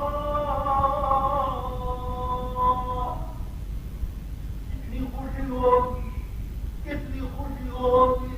فرشت کے ساتھ اڑتے ہوئے کہتے ہیں السلام علیک یا رسول اللہ یا رسول اللہ. حضور نے فرمایا میں نے جعفر تیار کو جواب دیا وعلیکم السلام ورحمۃ اللہ وبرکاتہ. برادران اسلام یہ زندگی ہمیشہ رہنے والی نہیں ہے. بس جو خدا کا ہو گیا دنیا سے ضرور جانا ہے نہ کہ وقت اندر ہی ہوتا. یہ بزرگ یہی تعلیم دیتے ہیں. یاد رکھیے جس طرح یہ بزرگ جا کرتا ہے دنیا سے چل پڑے آپ بھی جانا ہے. سب نے بھی جانا ہے دنیا سے سب نے جانا ہے. دنیا کیا پر تیار بزرگ چلے گئے صدیق تشریف لے گئے. حضور صلی اللہ علیہ وسلم دنیا میں نہ رہے. ایک کتاب حلیہ میں لکھا ہے ایک شخص کہتا ہے جانا جان سوری فراہ جبنی قلت المحمود فقال ما هذا خير المحمود قلت هذا ابني قال حسبه قال هو الابن وهو يهبط لك قال لا ولكني اعطيه نارا فاعطاه نارا فاطلقه فكان البلبل يغيب عند سفيان الثوري فلما مات تبع البلبل شرابه وخر ميتا على قبره. جب لکھتا ہے ایک شخص کہتا ہمارے گھر سفیان الثوری تشریف لے آئے. ایک بلبل پنجرے میں بند کی آئے خوبصورت پرندہ پیدا ہوئی. فرمایا سفیان الثوری نے پرندہ کیوں بند کیا بیچارے کو؟ میں نے کہا کہ میرے چھوٹے بچے کا ہے یہ چلو آپ کو پنکھ دیتا ہے آپ جو کچھ آئے. فرمایا نہیں یہ تو بچہ ہے. دینار اور پھر جیب سے 8 روپے نکال کر بچے کو دی اور بچے نے خوشی خوشی سے اس بلبل کی آواز دی. سفیان نے فرمایا بلبل چل اب تو اللہ وہ سب کہتا ہے کہ وہ بلبل اڑ گئی اور چلی گئی. لیکن جب رات کا وقت آیا کمرے میں کئی مہینے رہے وہ بادشاہ وقت سے چھپے ہوئے تھے. بادشاہ نے اپنی وفات پا گئے تو بادشاہ وقت اس کے خلاف کچھ اعلان کیا تھا. تو فرمایا کہ جب تک سفیان الثوری زندہ رہے بلبل صبح کے وقت اڑ کر چلی جاتی تھی اور رات کو آ کر سفیان الثوری بستر کے پاس پر بیٹھا. فرماتے ہیں کہ جب سفیان الثوری کی چند سال کے بعد وفات ہو گئی تو وہ بلبل اور وہ چڑیا اس پر نہایت پریشان ہوا.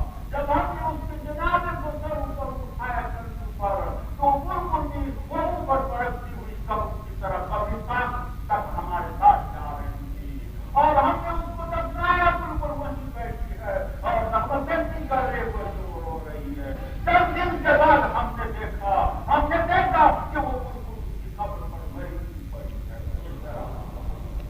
خدا والوں کے ساتھ صرف آپ محبت نہیں کرتے. اے یہاں تھا سلام کے انصاف اور تاکیری اور اے یہ محبت مبارک ہو. لیکن تم یہ نہ کہو کہ جب تمہاری محبت ہے تمہاری محبت نہایت مبارک ہے لیکن ایسے بزرگوں کے ساتھ ضرورت محبت رکھتے ہیں پرندے چڑیا کی محبت رکھتے ہیں. یہ سید کونین کی وراثت ہے. تم نے یہ قصہ سن لیا لیکن یہ قصہ منصور ہے. خود حدیث میں آتا ہے لما مات رسول اللہ صلی اللہ علیہ وسلم تركت ناقته العصا الاكل والشرب حتى مات. حضور جس اونٹ پر سوار ہوتے تھے اس کا نام تھا. جب حضور کی وفات ہو گئی تو حضور کے پالے ہوئے جانور بھی غمگین تھے اور وہ بھی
اور یہ مقام آباد رہے ہمیشہ ہمیشہ کے لیے، جنت سب نے ہے دنیا سے، ہم بھی ہم سب نے، اللہ تعالیٰ ہمارے دل سے منور فرمائے اور مسائل سے محفوظ رکھے، مسائل سے محفوظ رکھے۔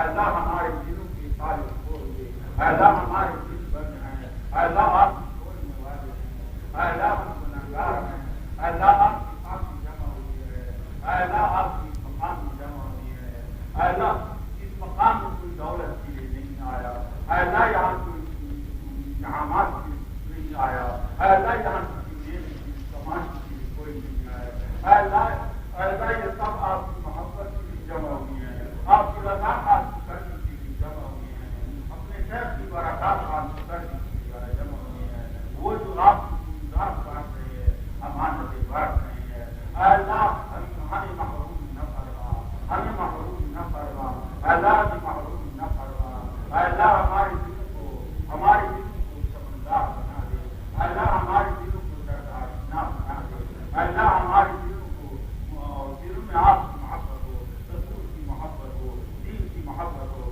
قرآن کی محبت ہو اور نیک کام کی محبت ہو، اللہ ہمارے گھروں کو آباد کرنا، ہمارے گھروں کو دین سے آباد کرنا، ذکر اللہ کی مجلس سے قائم ہو اور حضرت شیخ سے زیادہ امداد جاری ہو، حضرت شیخ کے باغات اور باغات کے عصر زیادہ چلے اور پورے اور رنگین ہو اور تازہ رہے اور ہر جگہ خوشحالیاں ہو۔